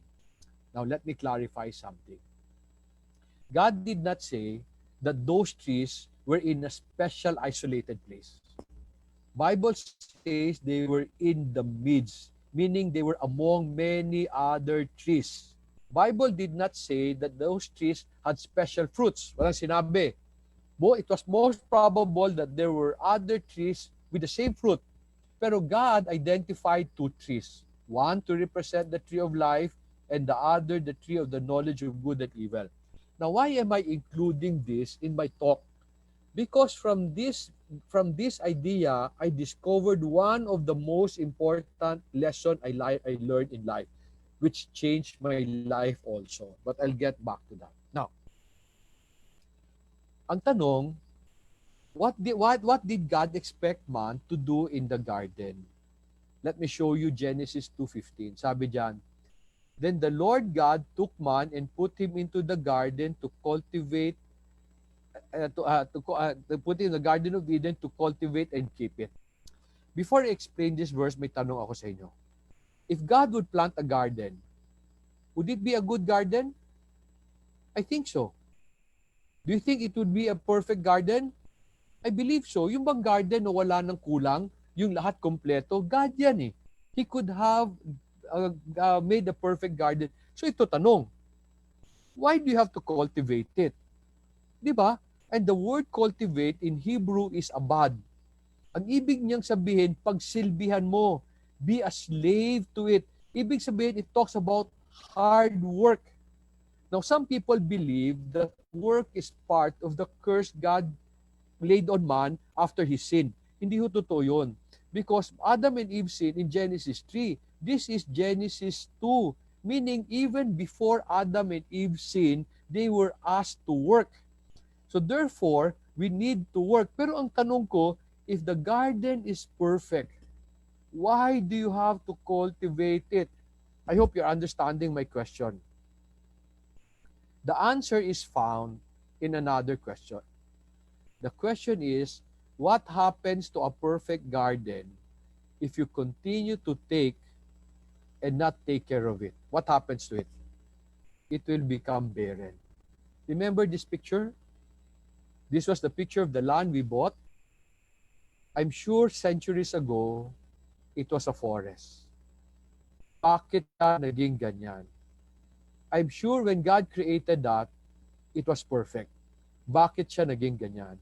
Kasi yung may-ari, kinunan ng kinunan, hindi na alagaan, naging barren. Pero what will happen to barren land if you take care of it? What will happen to barren land? It will become like that. Paano siya naging ganyan? Paano siya naging forest? Trinabaho ho namin yan. Now, this is what I'd like you to understand. Many of the financial advisors are frustrated kasi you feel barren land ang binigay sa iyo ni God. Wala nang problema kung barren land yan eh. Pero pag trinabaho mo, it will become a garden. Some of you came to Sun Life with a very nice garden. Dami niyong contact, dami niyong kaibigan. And then mami, nauubos na sila. Bakit? Kasi kinunan mo eh. Hindi mo kinultivate eh. And I hope you don't mind, one of my frustration sa mga financial advisor is pag nakabenta na sila, hindi mo na yun makikita for a while. Makikita mo lang yan pag magbibenta na ulit. Dapat sana lahat ng benta nyo, nino-nurture nyo. Dapat yan, nanganganak. Kasi nabentahan eh. Pag inalagaan mo yan, pwede kanyang introduce sa ibang tao. So that's the mindset of a farmer. The farmer doesn't mind na hindi maganda sa simula. Kasi pag trinabaho niya, gaganda rin yan. My question, what did I do to go from here to here? Work hard. So working hard is not an option. It is a necessity. However, today, many people, not only the millennials, maraming tao naghahanap ng magandang negosyo. Yung bang hindi na kailangan trabahuin masyado. There's no such thing. Lahat ng BM nyo, naging BM kasi nagtrabaho yan sila mabuti. And so if you'd like to be like them in the future, you need to recognize only work, only to cultivate can convert barren land to a fruitful garden. However, the command did not stop there. The command said, cultivate and keep. What does keep mean? The Hebrew word is shamar. It means to protect, to preserve, to keep instruction, and very important, like the roots, you stay put. Alam mo, all of you want to become fruitful. And yet you hop from one job to another. Many people, may sakit ang Pilipino. Ang sakit ng Pilipino, they always believe there's something better elsewhere. May sakit yan. Okay? May sira ang tuktok. Bakit? Minsan maganda na yung meron eh. Pero naghahanap sila ng madali. Walang madali. Now, let me ask you a question. What happens to a plant if you continue to move it from one place to another? What happens? The plant will die. In the same way, ganyan din. Sa mga taong palipat-lipat, you will never grow. You will stunt your growth. Bakit? Kasi, ang mangyayari, aalis ka. Totoo, siguro mas malaki yung sweldo. Pero sweldo lang lumaki. Hindi ka na magiging manager. Ba't hindi ka magiging manager? Kasi palipat-lipat ka eh. Sino magiging manager? Those who stay put. Those who cultivated the garden. So there's something wrong with our mentality. We're looking for perfect opportunities. There's no perfect opportunities. You make them, you create them. And I this is what I talk about in my future lessons, okay? So two things you need to do. You need to cultivate and you need to keep. Stay put. Some of you are, I don't know, maybe some of you are still part-time. There's nothing wrong with that. But I need you to understand, if you do not commit to one, it will never grow. It will never become fruitful. And I wish you would commit to one. But anyway, that's another topic, okay?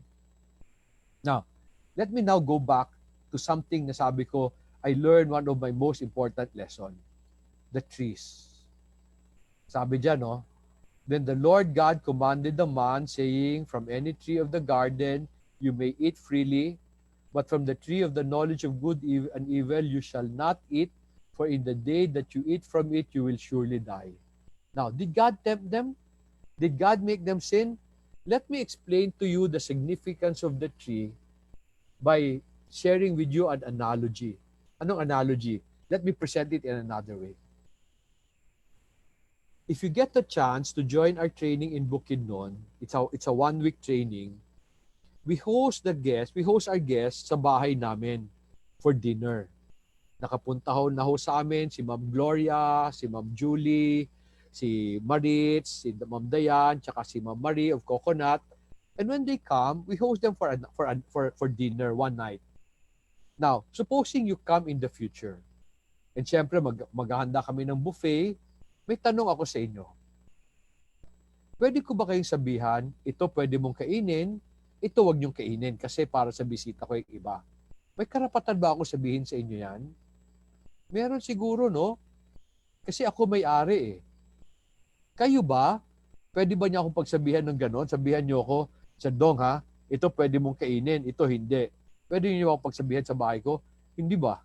Sa bahay niyo pwede. Sa bahay ko, ako lang may karapatan nun. Now, what am I saying? Now, let me ask you a question before I explain to you what the principle. What will happen if you tell yourself, sabi ni Ma'am Gloria at saka ni Ma'am Julie, mabait to sila na tao. So ginawa mo, kinain mo yung hinindi ko. Anong gagawin ko sa'yo? Palayasin kita. Bakit? Kasi bastos eh. Di ba? Alam ba nyo kung ano nangyari sa garden? Do you know that that was what happened in the garden? God kicked out Adam and Eve. Why? Because those trees were just representation. Representation of what? Representation that God remained owner of the garden. Because only the owner can say, ito pwede mong gawin, ito hindi mo pwedeng gawin. Now, why did I say, this is the most important, one of the most important lesson I learned in life. Alam ba nyo, na gumaling ako magdala ng pera dahil dito? What do I mean? Dati pag nagkaroon ako ng pera, ang tanong ko, ang sabi ko sa sarili ko, Dong, pinaghirapan mo yan.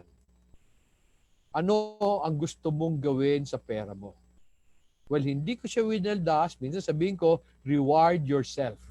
Di ba? Iba sa inyo, minsan pa lang nagtrabaho, reward yourself kaagad. Kaya naubos eh. Bakit? Kasi feeling nyo pera nyo eh. Today, whenever I receive money, I tell myself, Lord, pera mo to. Ano ang gusto mong gawin ko sa pera mo? Do you know what God will tell me? God will always tell me, Dong, padamihin mo muna. Then gastusin natin pag marami na. You know, it changed the way I handle money. It made me wiser. Because nagtatanong muna ako kay God, Lord, ano bang tama?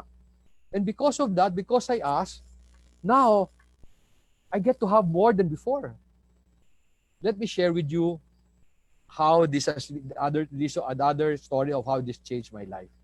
You know, I have a Viber group called Keeper of His Garden. It's a gathering of businessmen where we share principles. One day, there was this person who asked, sabi niya, nakakita ka ng magandang damit, pero wala kang pera. Okay, will you buy it pag wala sa budget? Of course, most people will say, di ba? Hindi mo bibilin, di ba? Walang budget. Merong isa nagsabi, basta gusto ng misis ko, maski walang budget, dapat bilhin yan. Well, that also makes sense, di ba? It brings peace to the house. That evening, my daughter asked me, sabi ng anak ko, Papa, ikaw, what will you do? Sabi ko sa kanya, you know, Denise, I don't buy based on budget today. I only buy based on abundance. What does that mean? Kung gusto ko yung damit na yan, maski pwede kong budgetan yan, pwede kong hulugan, hindi ko bibilhin yan. Hindi ko babudgetan yan. Bakit? Wala pang sobre. Ang gagawin ko, mag-iipon ako hanggang may sobra. Pag may sobra na, bakit pa natin pag-iisipan yung damit na yan? May sobra naman. Di ba? And I realized that is freedom. Anong freedom? Pag may sobra, you can do anything. People struggle kasi wala pang sobra, gastos ng gastos kasi binabudgetan. And where did I get that mindset? From that idea, God is owner. Hindi ko to pera. Pero does God want you to suffer? He deprive you? O hindi ha. I don't deprive myself ha. I enjoy life. Pero I only enjoy life pag may sobra. That's the idea of fruitfulness. And because of this, I've had these principles, many of these principles, Dolan Tanim. In 2015, I published this book. The title is Keeper of His Garden. Because I really believe we are keeper of His garden.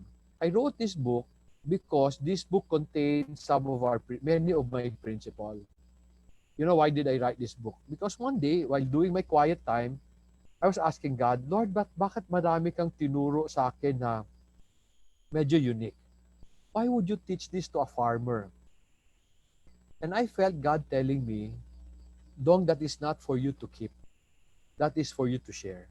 And that's a purpose of writing all the books. I want to share because I want everybody to experience what we experience.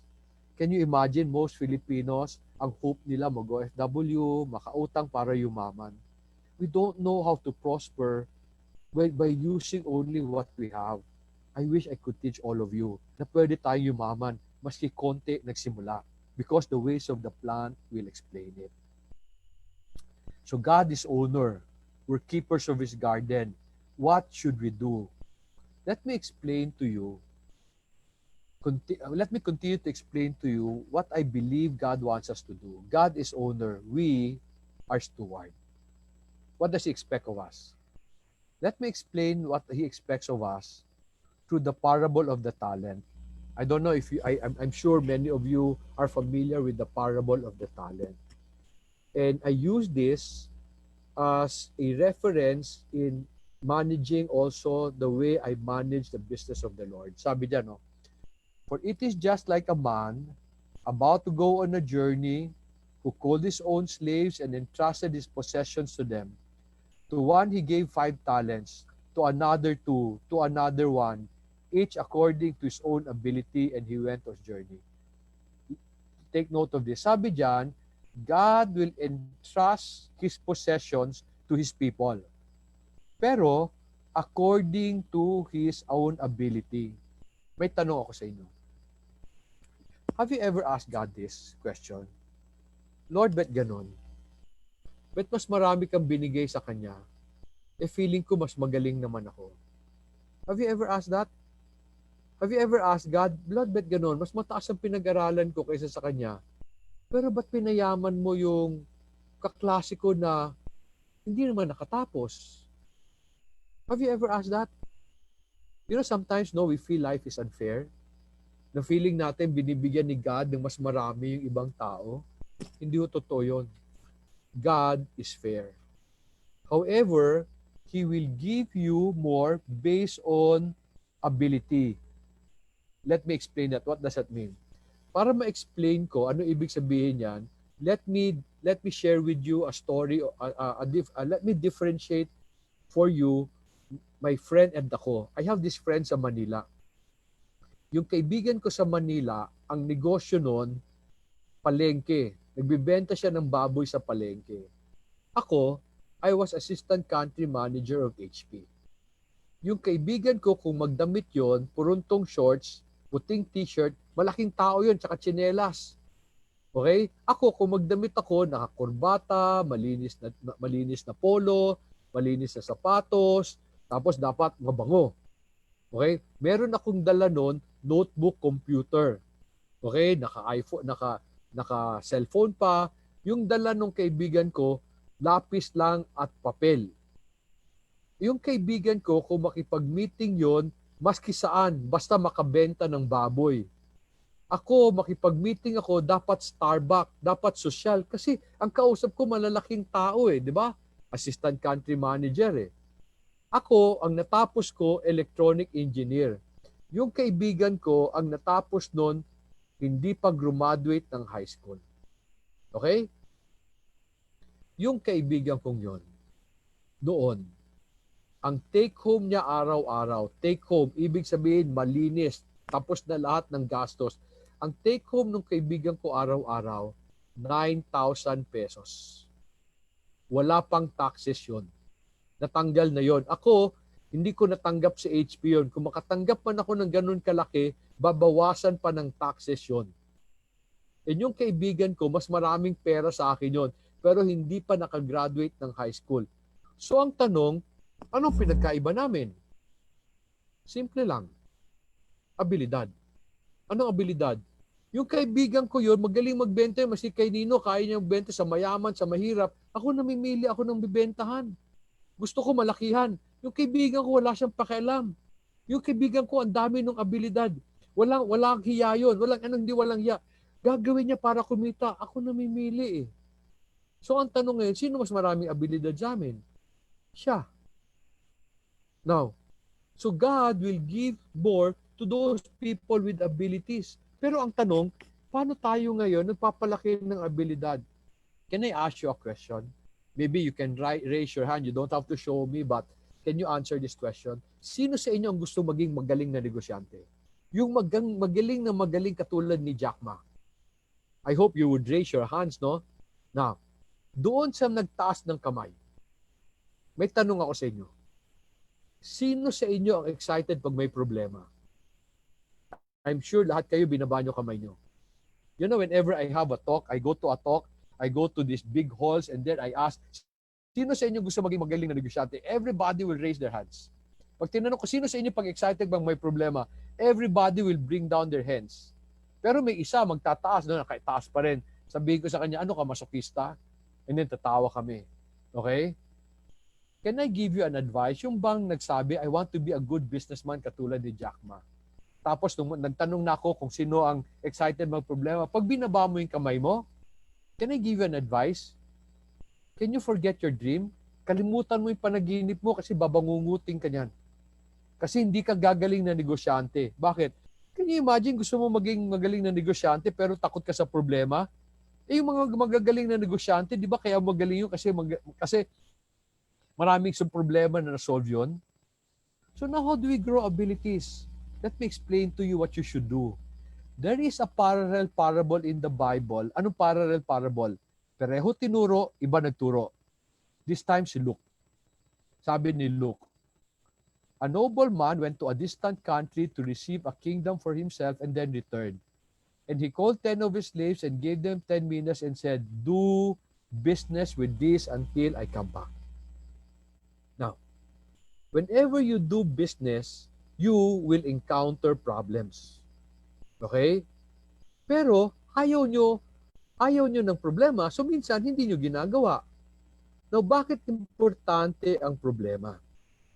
Let me explain why.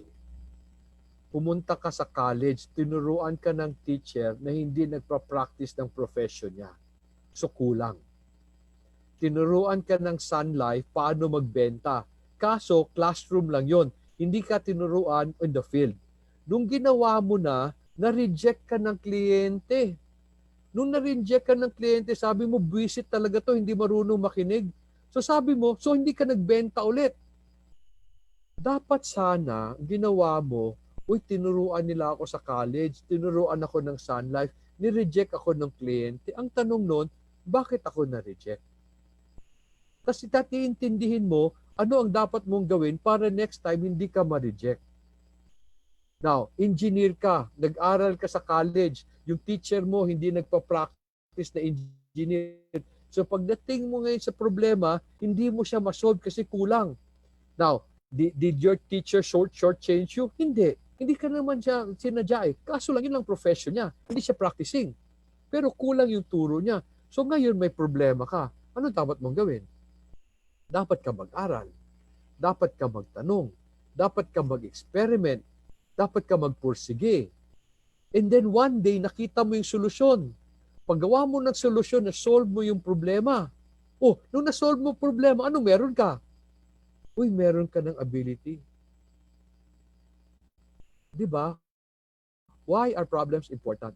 Because only problems can convert knowledge into ability.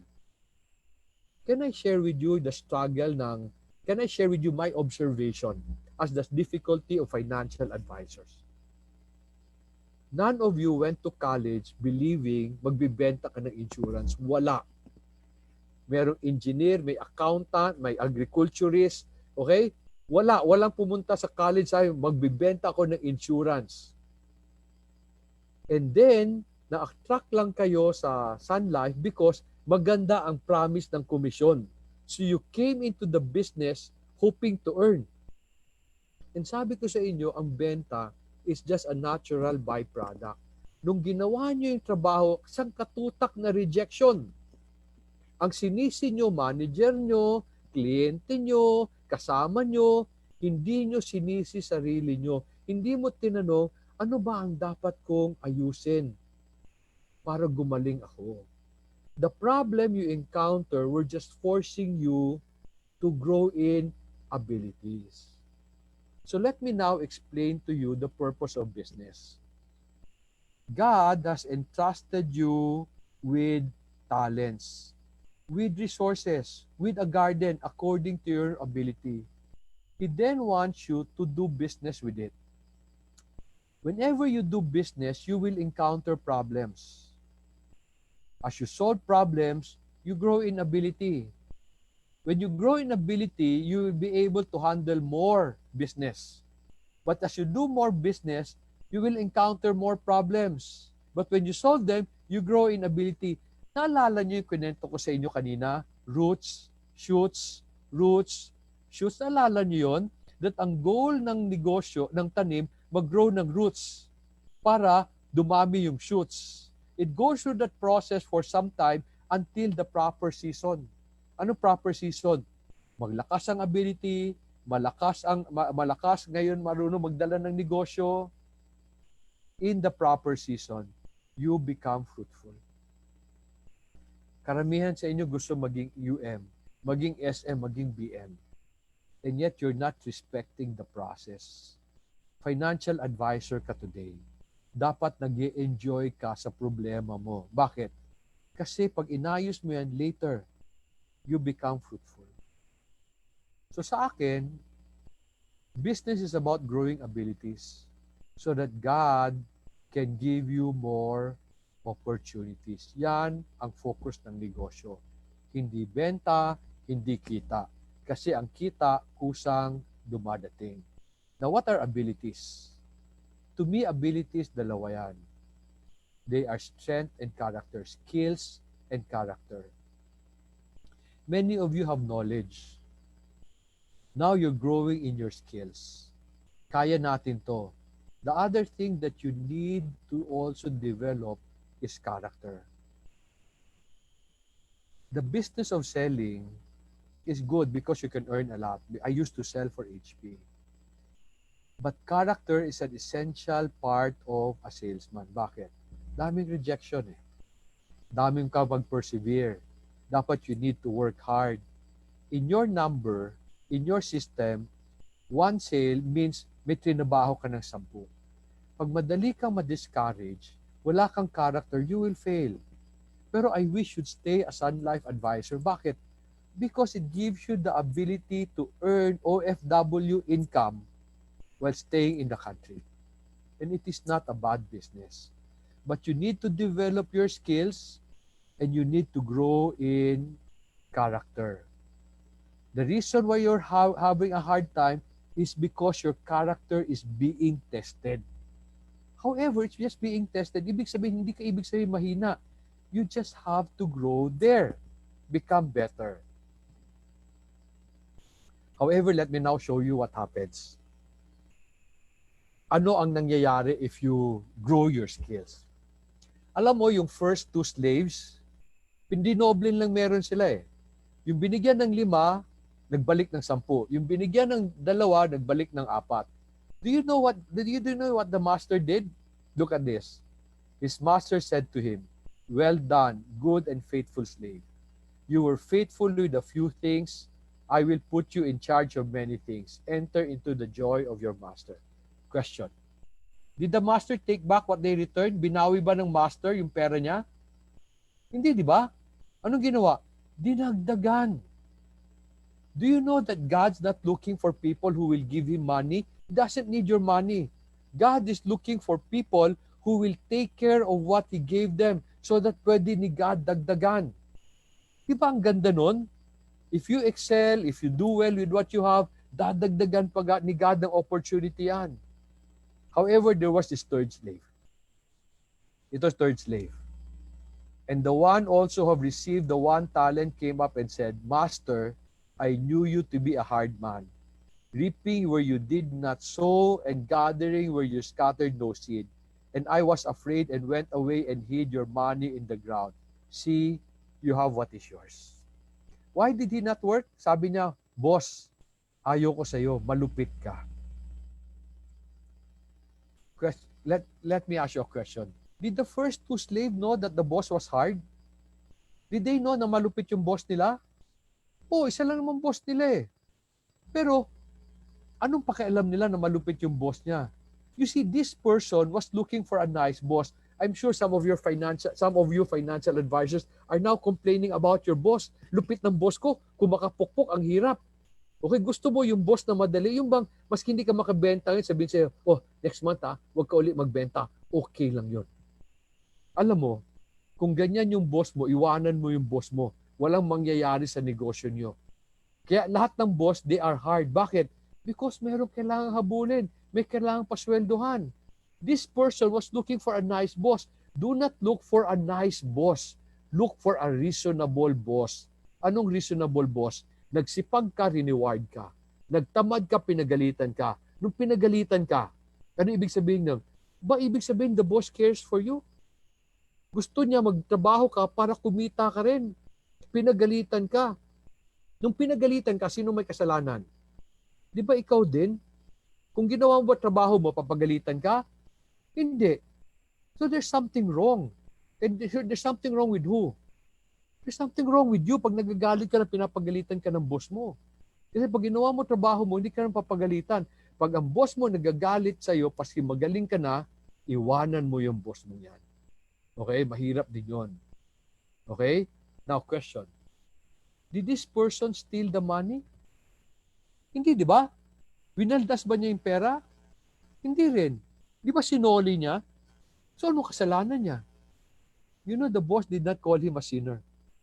Do you know what the boss told him? The boss said, you are wicked and lazy. I need you to appreciate what the word wicked means because this is more serious than a sinner. Sabi ng master, you are wicked and lazy. For you to appreciate what the word wicked means, the original word, the root word is wick. Yung mitsa ng kandila, ang ibig sabihin ng wicked, you have a twisted mind. May sira ang bait mo.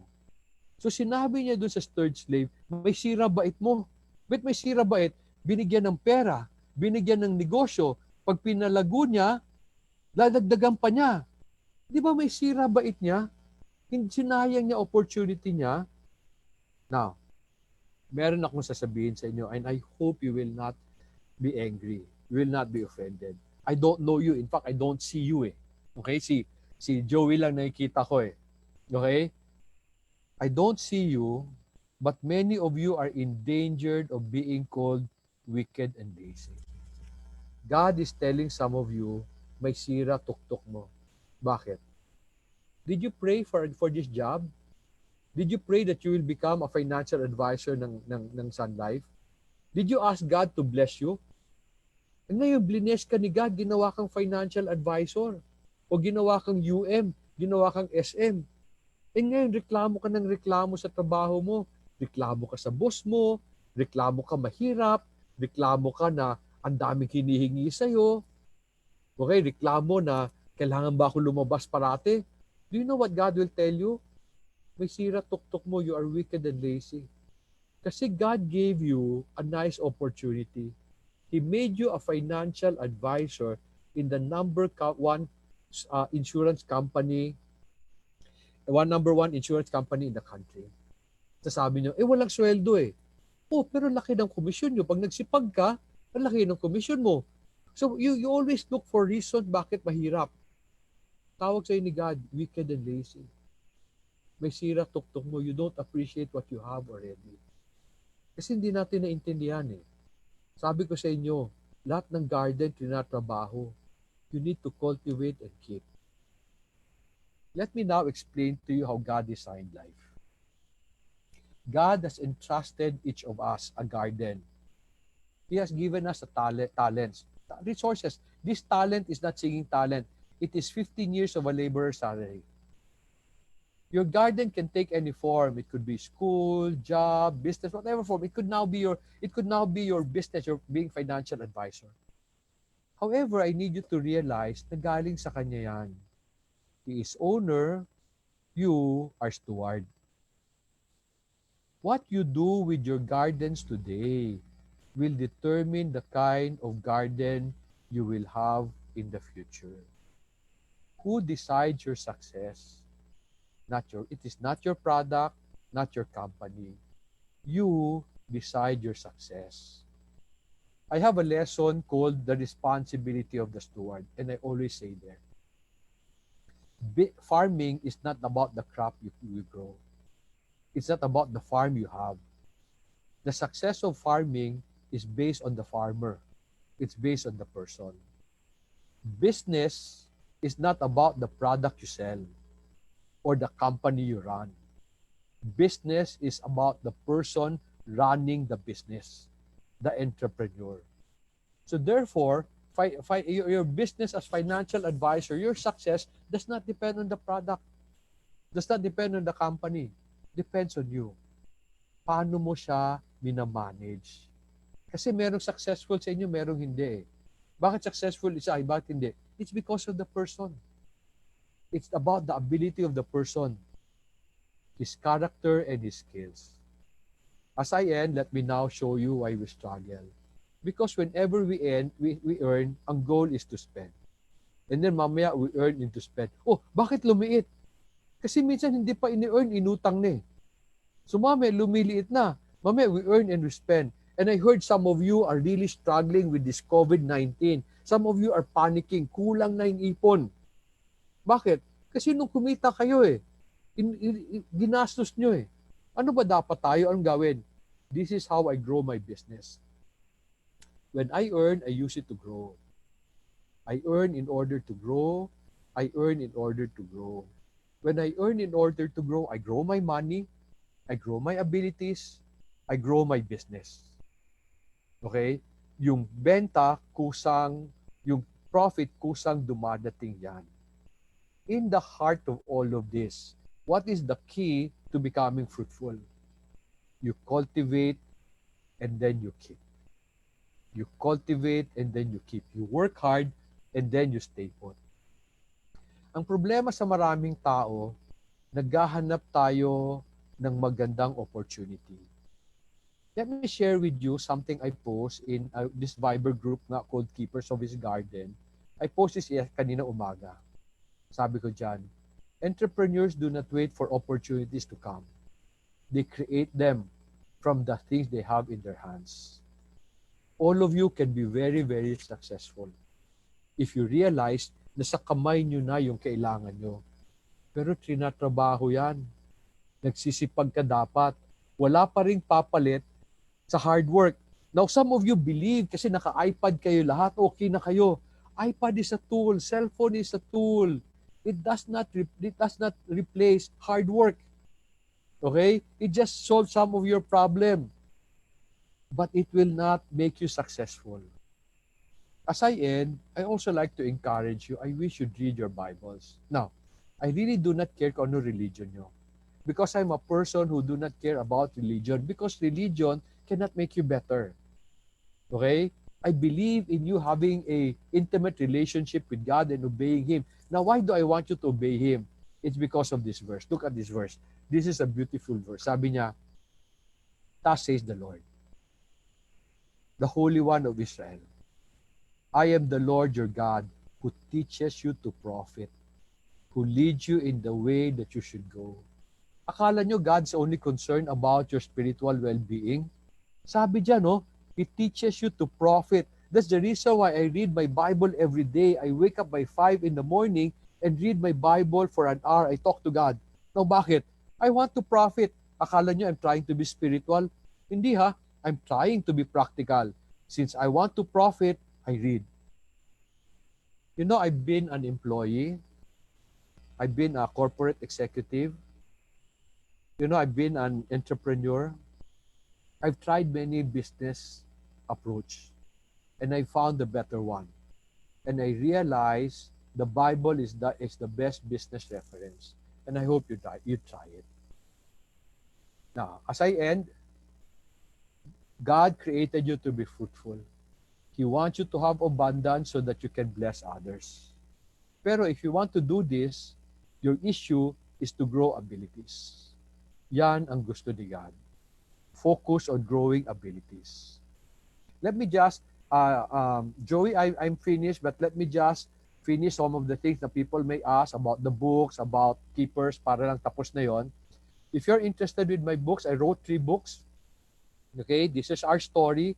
Andito sa loob na to yung, I believe the key to our success are our relationship with God. These are business principles I have for life and business.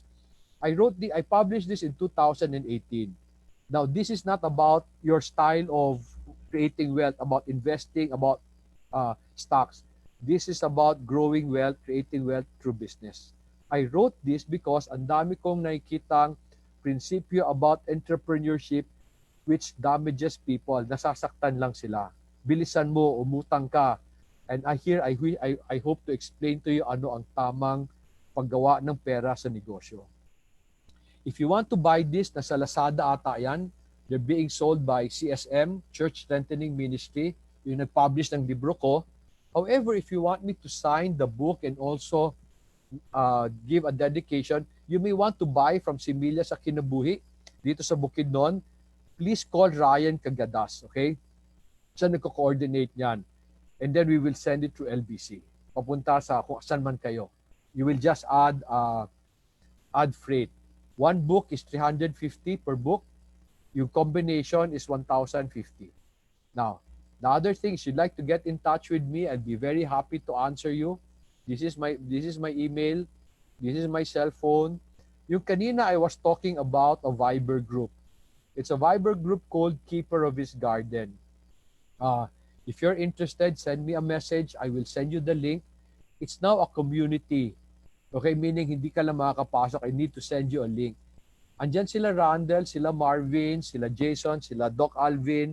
It's a gathering of businessmen where we share principles on how to use the Bible in improving your business. Okay? So I have other seminars na, pero tingnan nyo na lang yung aming website.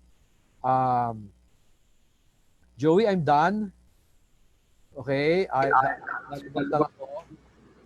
Okay, thank you so much, Sir Dodong. So for those of you who would like to ask questions, you may either chat with us or... Ba't wala yung sound ko? That sound. Ayun sound. Tanggalin mo yung Bluetooth nga ko yan. No, it's okay. Can you hear me, guys? Because I couldn't hear myself. Ako narinig kita. Okay. All right. So, tap lang tayo or raise your hands. PJ will check who's raising hands para and even the chat. If we have questions. We have 4 people who are raising hands. I'm Okay. going to So, we're gonna unmute. Sino muna? Unahin natin. We have time naman, Sir Dodong, right? Okay lang ako. You ask anything you want, Joey. Honor. So, we have Ronalyn. Ronalyn, we're unmuting you. Where's Ronalyn? And for others na mahiya, pwedeng chat tayo. We will read your Ronalyn questions. is unmuted. Okay, Ronalyn, you're unmuted. Hi, Ronalyn. Ronalyn? Hello? Nakakaiyak daw. May mga dito comments. Grabe nakakaiyak. Sobrang dami kong realizations. Thank you so much, sir. Salamat, Joey. Guys, by the way, just a reminder, I already sent you the link for the feedback form. Okay? So meron dyan, and then I also gave you the link on my Facebook. I think yung QR code para easier for you directly na dun sa... I'll teach you that, Sir Dodong, if you don't know how to do that. Nakita ko naman. No, I mean the QR code. Kasi yung direct link. Okay, we'll mute Ronalyn and then go to... Joyce Sombrito. Joyce? Joyce, you're unmuted. Joyce? Yeah. Hi. Hi, Joyce.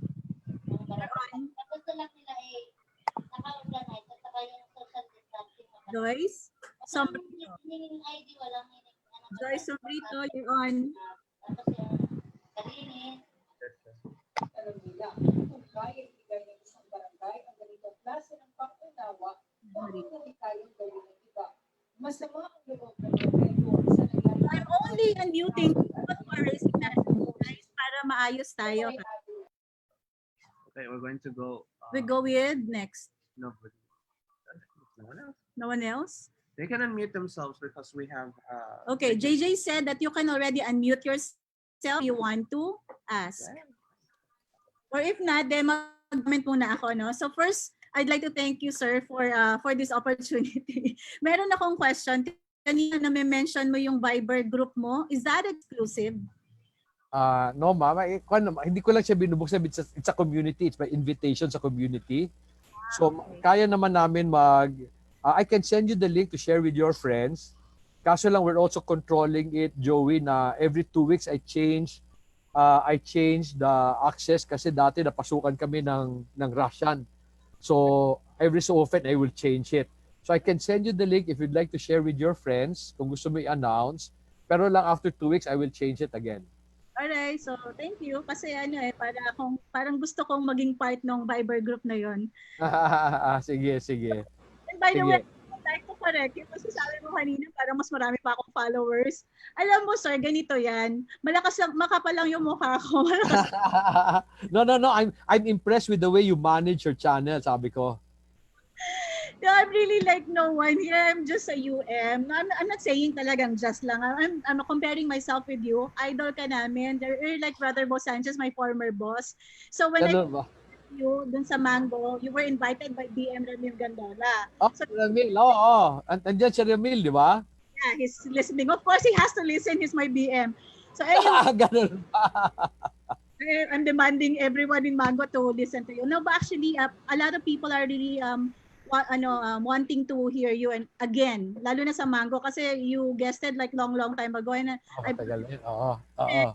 when I thought of this just a brief background lang why we started this kasi nga 'di ba nagkaroon ng lockdown and everything ako po talaga ang talent ko talaga is magdaldal kung hindi ako tapos extrovert ako at kailangan kong i-channel yung aking energy somewhere else.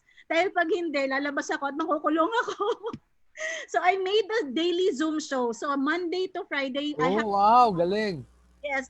And just like you, I just wanted to share. Walang bayad yan and I'm sharing it with everyone. Siguro dahil yung puso mo talaga, you're generous and you're overflowing now with blessings. So you just want to share. No? Kaya yan yung mga idol ko like you and Brother Sanchez at marami pa mga BMs dito na talagang super generous sila. But anyway, the Win on Wednesday is actually, I believe kasi in the 2080 rule on success. The 20% is the mechanics, right? And ayun yung training ni Sun Life. Maghapon niya may training si Sun Life every single day. And I just wanted to offer something that's different, that would take care of the behavior, just like what you said. Kasi po kami homeschooling. So we believe in lahat po mga kids namin homeschooled kasi we believe in the EQ more than the IQ. So in your case, diba, you mentioning yung natutunan sa more on theories. And then when they graduate from college, and they're faced with the trials and challenges, wala silang, parang they don't know how to handle those situations. And itong Wisdom on Wednesday ko, this is actually the 80%. After all those trainings, how would you handle now the behavior part, diba? The spiritual part? Ito po yun. That's why one of the people that I thought of talaga, naisip ko, number one, sa isip ko, of course, yung boss ko, si Brother Bo Sanchez, and he said, so busy, but he's just gonna give us a video that I can show. So, abangan po ninyo yan, no? And of course, ikaw. And one of my criteria would be, of course, wisdom-filled people like you can really give wisdom. And ang aking trick or way to know that they are the right people to guest here on the show is if it's pro bono. You know why? Because big-time speakers kayo eh. Big-time speakers. And of course, pero Joey, pro bono lang ako sa iyo ha. I know. That's what I wanted to like. That's why sabi ko nga, like Melvin S7, lahat po na nag-guest sa akin. In exchange, I'm gonna offer you parang a chance, a platform for you to offer. So that's Siya na yun too. Kasi po talagang I strongly believe in the fact na at this time, we should not be thinking about taking advantage of people, but rather helping. Kasi nangyari po ito, start ng COVID, talagang, yung pressure on people na biglang nawalan ng work, biglang nagkaroon ng problema lahat. And I just wanted, just to give something to them. That's And good. That's good. talagang mga bigatin yung mga ini-invite ko. And yet, you're the first one to say, sure, I'm willing to share my knowledge for free. And Of that's course. why, guys, for free siya. Sa atin lang. So we're very, very, very, very grateful for that, sir. Yun lang. I wanted to share that with you. Kasi sinasabi mo, parang mas marami pa akong followers sa'yo. So humble talaga, kaya idol. So anyway, Salamat. comment lang ako. And so anyone else? Ayun, may question. Meron ako nakita sa chat, Joey, na mga tanong. Yeah. Okay. So, what are the traits of a good steward and a good entrepreneur in these trying times? Unfortunately, we don't have time diyan. May nagtanong din, where's the list of the seminars? In the same way, Joey, na you're doing this today, I'm opening myself up naman for Zoom, no? Kasi I used to go to Manila and I do that kan Gloria. So ngayon naman, meron kaming training nga sa Similya sa Kinabuhi na called Essentials of Business. And I'm trying to now put it online so that I can help people. Pero I hope you understand, Joey, there's a foundation that needs to be sustained financially. So meron din kami mga charges. But anyway, if you don't mind, let me share with you kung ano yung mga seminar na yon, ha. Joey, I'll just, kasi may nagtanong nasaan yung list, okay? Actually, okay na ba? I'm interested in doing, no, you can actually share already. Let me just show you, ha. I'm very interested po dun sa yung sa Bukidnon mismo. Yeah, sa Bukidnon, it's called Essentials of Business. I can show you a video later kung paano nangyayari doon. But for the meantime, let me just do this. That's actually the video that I showed. Yeah. Yung nakuha mo yun, galing nga eh. But anyway, let me share this. So these are now the seminars we're trying to put sa Zoom, okay?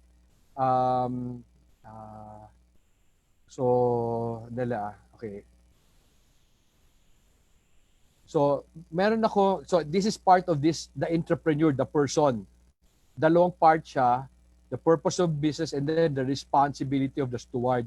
We did this already kay Ma'am Maritz and kanila Ma'am Venus, yung dalawa. So one, I talk about the person, then I talk about the enterprise. Ito namang enterprise, this is the title, Joey, nung training na pinagsasabi yung 5 days. Okay? Essentials of business. Pero then, the other part is I talk about the responsibility of the leader of business. Paano na papalakihin yung negosyo. And then I have a series on wealth and finance. But again, my wealth and finance is not that typical that you hear about where to invest, how to grow. Akin negosyo talaga. When I say how to manage your finances, the finances of a business, working capital, how do you do your goals. So for those na merong negosyo, talaga pinapatakbo, this is something I encourage. And then I'm coming up with a book called Entrepreneurship for this Millennial Age. It's now being edited by CSM. I decided to write this naman because daming ang entrepreneurship concept na feeling ko hurting people. So I said there, no, entrepreneurship for this millennial age. It's not for millennials. It's for this age. Bakit? Kasi I'm finding many principles that hurting instead nakatulong. Di ba? You see that. I'm sure marami kayong kliyente. Nag-retire. Nagnegosyo. Nawala. Okay? So I'd like to help. So dyan sa lesson na yun on entrepreneurship, andyan yung the trait of a good entrepreneur. So those are what I have now. That's what I have. Dali lang ha. So that's what I have. Sorry. Okay. Hirapan lang ako maglabas dito. So yung training namin, Joey, sa Bukidnon, it's 5 days, stay in. Okay, doon naman I teach you all I know about entrepreneurship. Building organization, strategic planning. Okay? So yun naman siya. Okay, so yun ang gusto kong pag-answer dun sa isa. Okay, so yun, Joey, tapos na. So andun siya sa mga training. I'm sorry, all those training are 1.5 hours.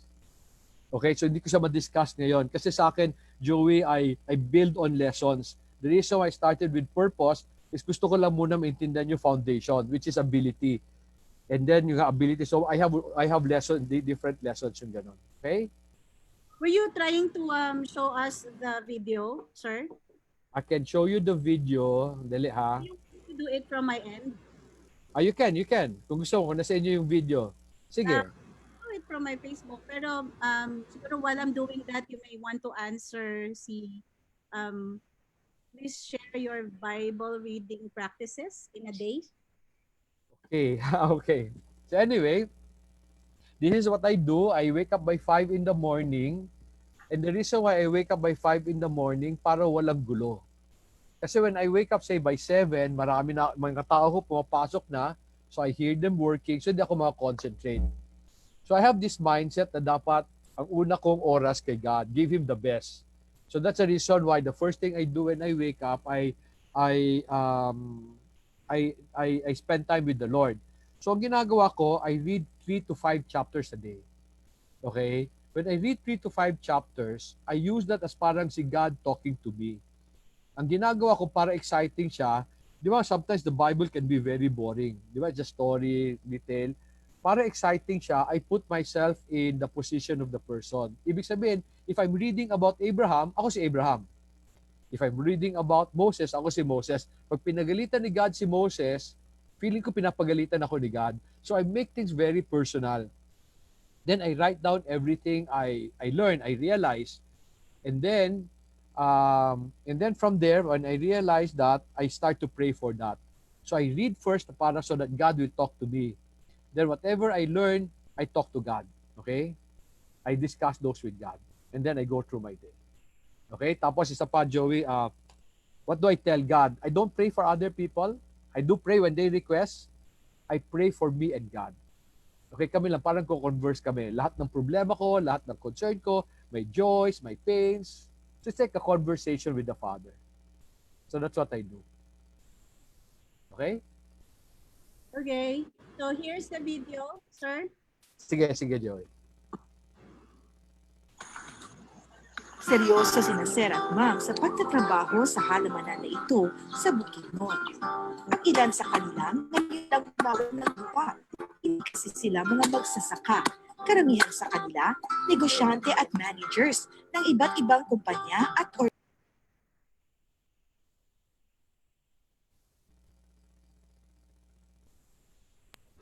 Hold on, guys. My son said I need to optimize it. How do I optimize? New share. Talaga dapat stop share. Yeah. And then share screen. Optimize. This one Okay. and that one. Share.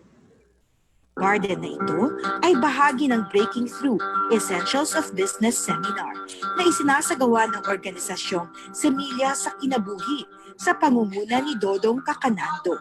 In 2005, the training center was born and we decided to name it Semilya sa Kinabuhi. It is Bisaya for Seed of Life because our hope is to be able to plant seeds of thoughts, of ideas in people's life that comes from the Bible.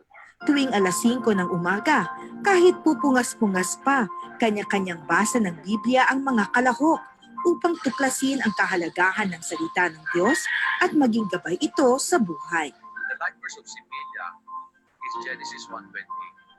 When God said, "Man, be fruitful, multiply, fill the earth, subdue it." We design all our principles around that verse. We are stewards of the Lord, the true owner of our business. We teach people how to start the business, while most would say, start big, say, start small. Basically, the reason for that is the most important part of business is growing abilities. Money is useless if you do not have the ability to use it. And so that's the reason why many businesses fail. We also teach people how to maximize their resources by making sure they do not waste anything.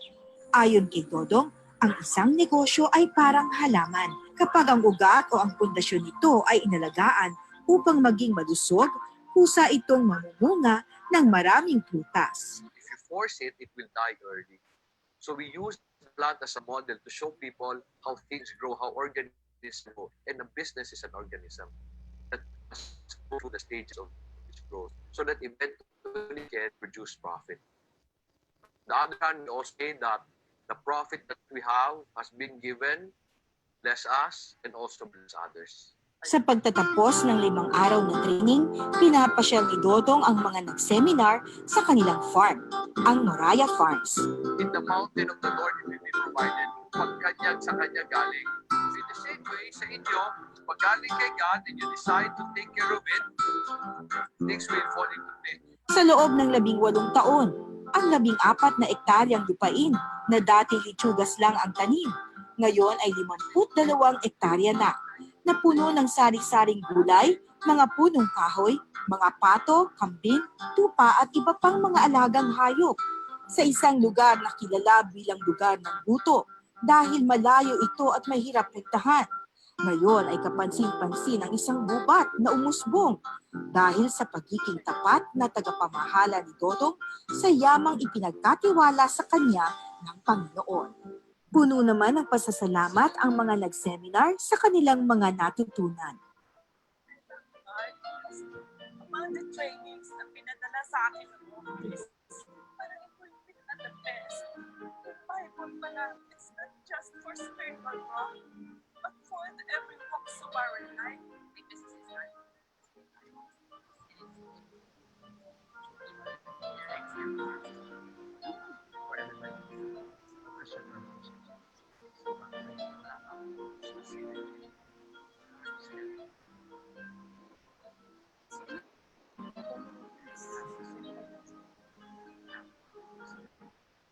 I'm hoping that more people can understand this heart and mind. And I'm also hoping that they will understand that God wants them.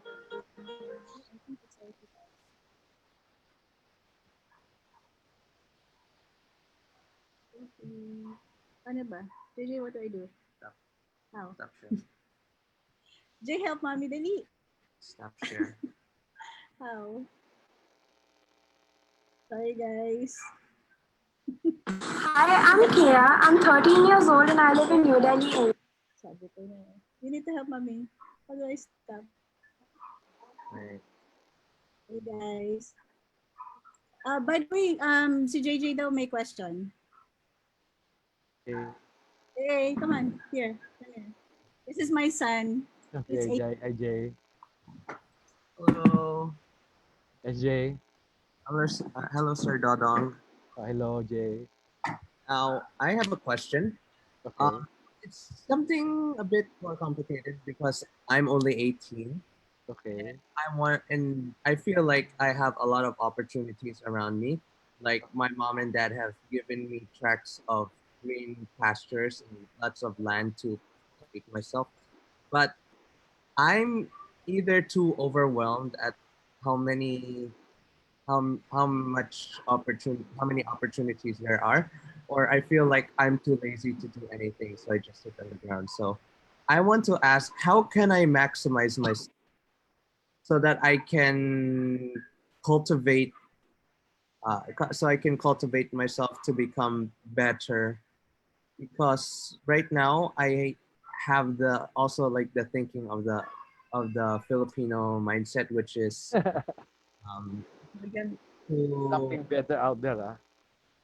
job hopping. Yeah, So a you while ago, I mentioned was just thinking of that, actually this morning. But I want to know, how can I be able to improve myself in this business if I'm going to choose Sun Life over call centers or other corporate jobs? Oh, just to give you a background, because JJ, he's doing online college.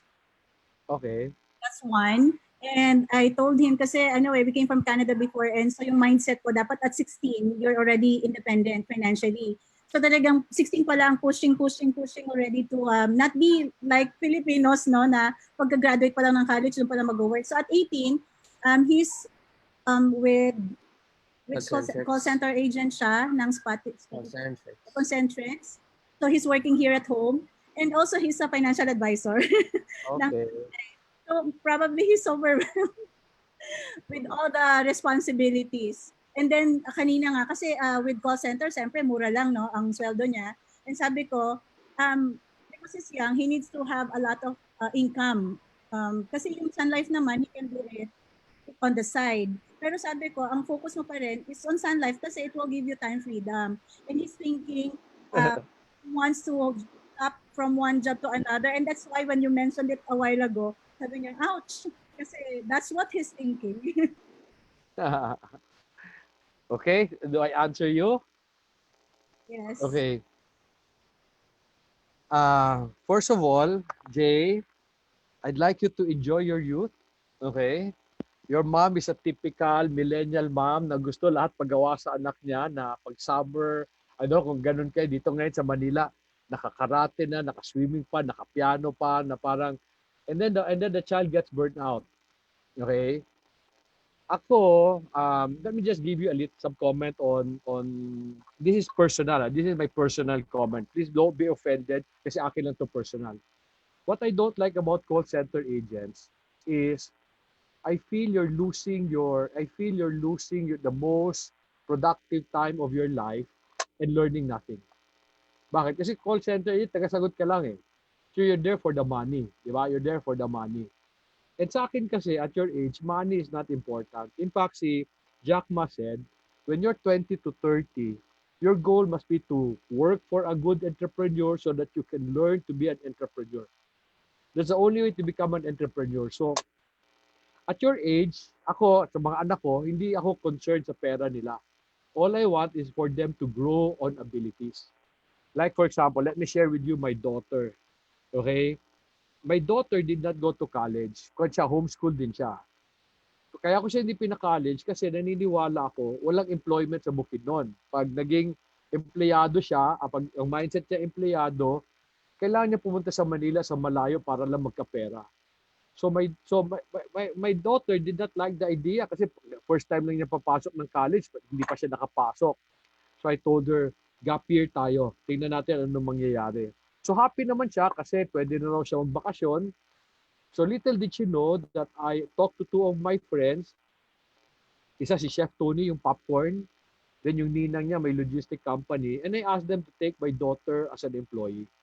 Now, kung ikaw, Joey, anak mo, papatrain mo, what position do you like? My friend said, sige, gawin natin supervisor. Sabi ko, hindi pwede. Gawin yung waitress at clerk. And so they both objected. My daughter objected. Ako, sabi ko, ayoko. Gusto ko waitress. Now, why did I do that? Because you will never understand business kung nagsimula ka sa mataas. So yun ang concern ko sa pagiging call center. Para bang, fine, there's money, pero what skills will you develop? Okay? Sun Life, pwede rin. Sun Life, good card. Pero I hope you will not mind. Pero Sun Life is just selling. Okay? There are many things in life na dapat mo matutunan. Ako, I wish children will go learn business. My son just graduated from engineering. My son is beside me. Siguro, ngiti-ngiti lang to. Diba? Pero gusto niya magiging engineering cadet. Ako, pwede ba technician? Siyempre, technician. Engineer ako, technician. Kasi sabi ko, you will only learn business sa baba. Then develop many skills. Anong develop many skills? Alam mo, pag utusan ka ng bayan, you will grow in character, you will grow in skills, which we really need. So many children today, they choose yung madali. Madali yung pera. Sa akin, hindi importante yung pera. Importante yung abilidad. So my daughter today paints an ostrich egg. Ang kanya, nag-aral siya, YouTube lang. Okay, my daughter earned, I hope you will not feel nagyayabang, no? My daughter earned her first million when she was 24. When I said earn, savings yun. Hindi yun gross. Savings yun. Puro yun sa art. Okay? Pero yun ang ginawa niya. Now, life insurance is nice. Ako, it's an industry that I wish everybody would consider kasi nga, it gives you the money of an OFW. Pero I don't wish it for young children, for young adults. Bakit? Walang skills na nade-develop. I hope you will not be offended. Opinion ko lang naman yan. No, we're not offended. It's actually good. But I have a follow-up question though. Kasi yun naman, ang youth natin of today, right? At this point in time, they really don't know what to do with their life. So, Joey, simple lang. Simple lang. Ang tanong ko parate, what do you have already? Okay, what do you have already? Like for example, daughter ko, nung sabi niya magne-negosyo siya, nag-isip kami ng restaurant. Tapos nag-isip siya fashion. Bakit? Kasi interest ko yan fashion. So sabi ko naman, sino naman papagawa sa'yo ng gown sa Bukidnon? So naman ang kuha natin. So, well, it's interesting. When I say anong meron ka na, I'm not talking about fashion. I'm talking about what do you really have. A special talent, a special resource. Like for example, yung sakit na palipat-lipat. Karamihan may lupa. Hindi alikasuin yung lupa. Bakit? Mahirap ang farming Totoo, mahirap ang farming. Pero pag ang farm na stabilize mo na, ang farm, like for example, no, sa mga nakikinig pa sa inyo, no, many of you believe business is not passive income. So you do stocks, you do mutual fund, you do rental. May tanong ako sa inyo. Ngayong may COVID, ano nangyari sa passive income nyo? Nawala. Wala lahat ng passive income nyo. Kami may passive income pa kasi may negosyo kami. Anong point ko? Business is not passive income pa sa simula. Pero when business stabilizes, business gives you passive income. Like I don't work as hard as before. Okay? Pero there's more money coming in. Diba? So I like business. Okay? I wish all children would become business people. Sorry. Pero okay na yung financial advisor. Gusto ko lang marunong sila mag-handle ng tao. Kasi I like the idea of financial advisor na daming pera. I like that idea. But I wish people would become, be holistic. I know how to produce. I know how to manage people. I know logistics. Kasi yun talaga ang negosyo. Okay? So yun lang. So check. What do you have? Anong resources nyo? Meron kayo lupa, may building kayo, may negosyo kayo na hindi na asikaso. Yun ang una kong gagawin. Bakit? Meron Kasi ang tanong ngayon, when people choose the business they pursue, ang tanong lang, anong interest ko? Walang kwenta yon. Bakit? Wala kang resources Ako, anong meron na ako? Nasa hindi ko interest yan Alam nyo, interest can change. Anong interest can change? Joey, ikaw, ano ba ang negosyo mo bago ka mag-Sun Life? Wala. Ano kinuha mo ng college? Law. Ano nangyari sa'yo? Yeah, wala naman talaga siyang connection sa... Wala siyang connection. So what am I saying? There's nothing wrong Basta interest can change. Yes. Pero to me, what is more important is anong meron ako. Yan, hindi nagbabago yan. It's a resource already. Kaya sabi ko sa inyo kanina, di ba? God has entrusted you with talents. Ano ang binigay ni God sa iyo? Doon dapat kayo magsimula. What if they don't have yet? Kunyari sila mga bata. I mean, ang point ko lang is, I just didn't want them to, parang just like everyone else na they're in college and not being productive when they can actually be productive. Being productive is okay. Wala akong problema. Then maybe what you can do, pag wala talaga kayong lupa, wala kayong negosyo, I'll look around. What business can what need can I fill up? Okay? Like for example, I assume you stay in Manila? Yes. Tama ba? Yes. Okay, maski COVID yan, meron niyang opportunity na andyan na walang nag-fill up. Everybody wants to become call center. Everybody wants to become financial advisor. Merong services dyan na hindi pa nag-fill up. Lahat yan may opportunity. Tanong ko, anong meron? Meron akong kilala, meron kaming pastor, umalis sa amin. Ayaw niya na pastor. Alam mo, ginawa niya?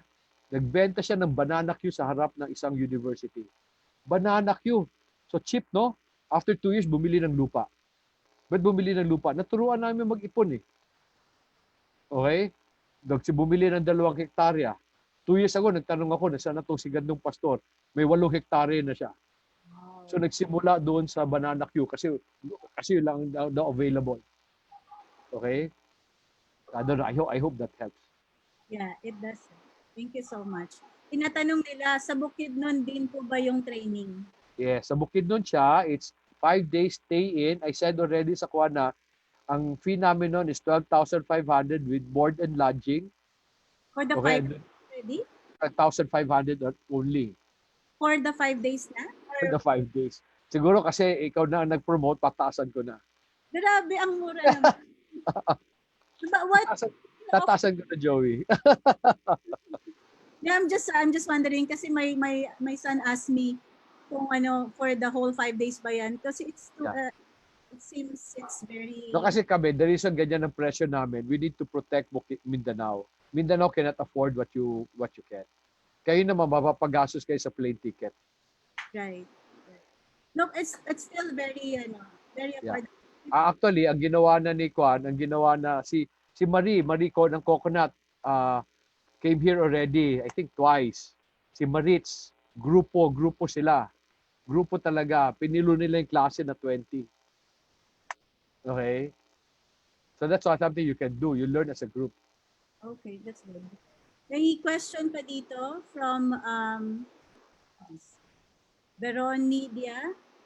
What can you advise someone who feels he has a lot to accomplish but is in his twilight age?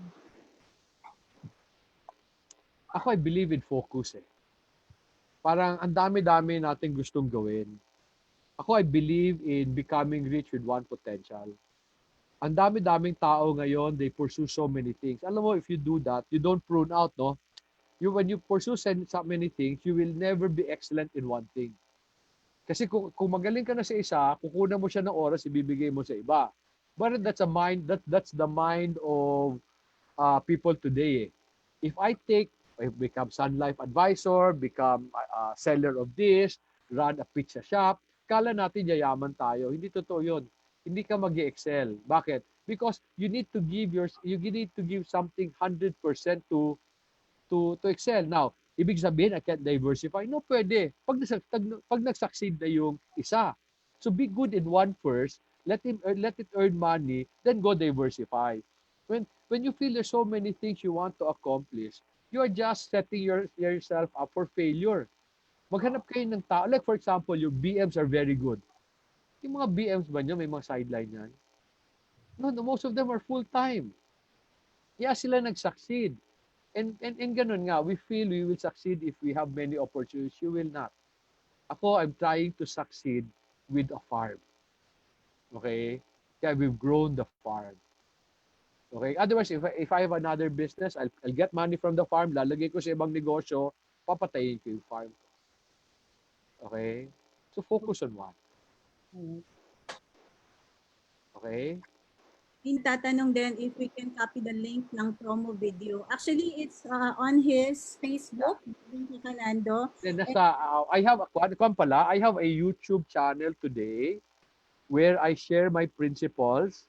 If you'd like to learn more, I've been sharing my principles doon sa YouTube siya. Yung video mo nasa YouTube din yon. Nasa YouTube din sa Joey. It's Dodong Cacanando. Dodong. And the title of the video channel is just Dodong Cacanando, right? Channel niya Dodong Cacanando. Andun din yung video na yun. So you'll see many. And then also, for those of you who are interested, I did a 5 video series on calamities. Okay? I explain ano dapat ang gawin natin pag calamity because I believe we can prosper through calamities. Okay, so nasa YouTube yun. Right. So, any advice for part-time advisors who have dilemma in doing Okay, advice ko lang, as long as Sun Life cannot provide your needs, okay lang, stay as an employee. However, you really have to choose. The other day, I was talking with a group, may nagtanong na isa, sabi niya, I feel I have a future in my accounting position. I can be a manager. Pero I also like being a financial advisor na someday I can also become a unit manager in SM. Tinagot ko siya, hindi mangyayari yan. Pag hinati mo sarili mo dalawa, hindi mangyayari na magiging manager sa kabila, magiging manager ka rin sa kabila. Hindi mangyayari. However, some of you are part-time because hindi pa enough yung benta. So ako, gagawin ko sa inyo kung part-time ako, I will not be there to sell. I will be there to grow ability. Since meron naman akong provision para sa needs ko, I will go around and okay lang that people reject me. Basta I can grow my ability. Pag magaling ka na magbenta, pumapasok na komisyon, then mamili ka, ano mas maganda ang kita. Then you decide, pag feeling mo hindi ka taga financial advisor, then ngayon pa lang mag-quit ka na. Sayang oras mo. Right. So, can we have one last question po? Meron dito. Okay. Did your children support you and did they not resist when you decided to focus on your business? No, my children were very small then. My son was 4, my daughter was 6. Ang pinaka-importanting support doon was my wife. So, my wife supported me naman. Nasa libro yun na Breaking Through. Explain ko doon. No? So, hindi ako ang namili ng Bukidnon. Business ko namili ng Bukidnon. My children naman, pagdating namin dito, paglipat namin, nasa taas na kagad ng puno. Okay? Parang, siguro hindi lang naintindihan. So, happy naman sila noon. Okay? So, ang importante noon was my wife. What if you don't have the support? Kunyari sa iba I will lang. not. If my wife will not support me, I will not. Kasi sumbatan yan. Okay, so today I've learned my lesson. Dati I make decisions on my own. Pero magkakaroon ng problema. So I always check with my wife. So I'm very submissive to my wife. Yan, joke lang yun. Joke. Submissive naman yung wife ko. Now, yung interesado naman about husband and wife, Joey, dun sa YouTube, meron naman akong series, Home to Work. Home to Work meaning I explain how work affects home and home affects work. Kasi sa mga mag-asawa, meron din yun doon. And maybe you'd like to go there, baka you'd like to help increase my subscription para naman ma-encourage ako. Sure. And willing kami mag-share doon if you want. Yeah. And Joey, I sent the link ng Keepers sa'yo sa Viber mo. Yeah, sure. Okay, andun na sa Kikon mo. Okay? For you who wants, okay. I-friend nyo ako. So thank you once again, sir. Meron pa ba kayong last words? No, ako, I wish you stay with Sun Life. I think it's a nice company. I like the way your bosses treat you. So it's a nice company. Parang pero lang in order to succeed, you really need to cultivate and stay put. So ganun lang gawin nyo. I think you have a good future. Okay? Thank you once again, guys. At palakpakan natin. Meron kayong reaction button dyan. Palakpak. Alright. And if you could please, ba ako? Wala na. If you could please turn on your videos na so that we can take picture. Yan. Pa-record naman sa RBA. So mag-shot lang ako. Thank you for everyone who's always watching the show. Salamat, Joey. Always support us para sa atin naman palagi. Ayan. Click. Atensya na kayo kasi maraming pages. Ayan. Thank you. Thank you, Sir Dodong. Salamat, Joey. Salamat. Thank you, everyone. Hi, Peng. Okay, so... Thank you, Miss Joey. Thank you, Sir Dodong. Thank you so much. Thank you so much. Hi, Sir Peng. Nice to see you. Peng, I miss you. Thank you po. Thank you, Joey. Okay, so Joey, I can leave na, no? Thank you po. Thank you. Thank you. Salamat. Thank you. Thank you po. God bless. Everyone.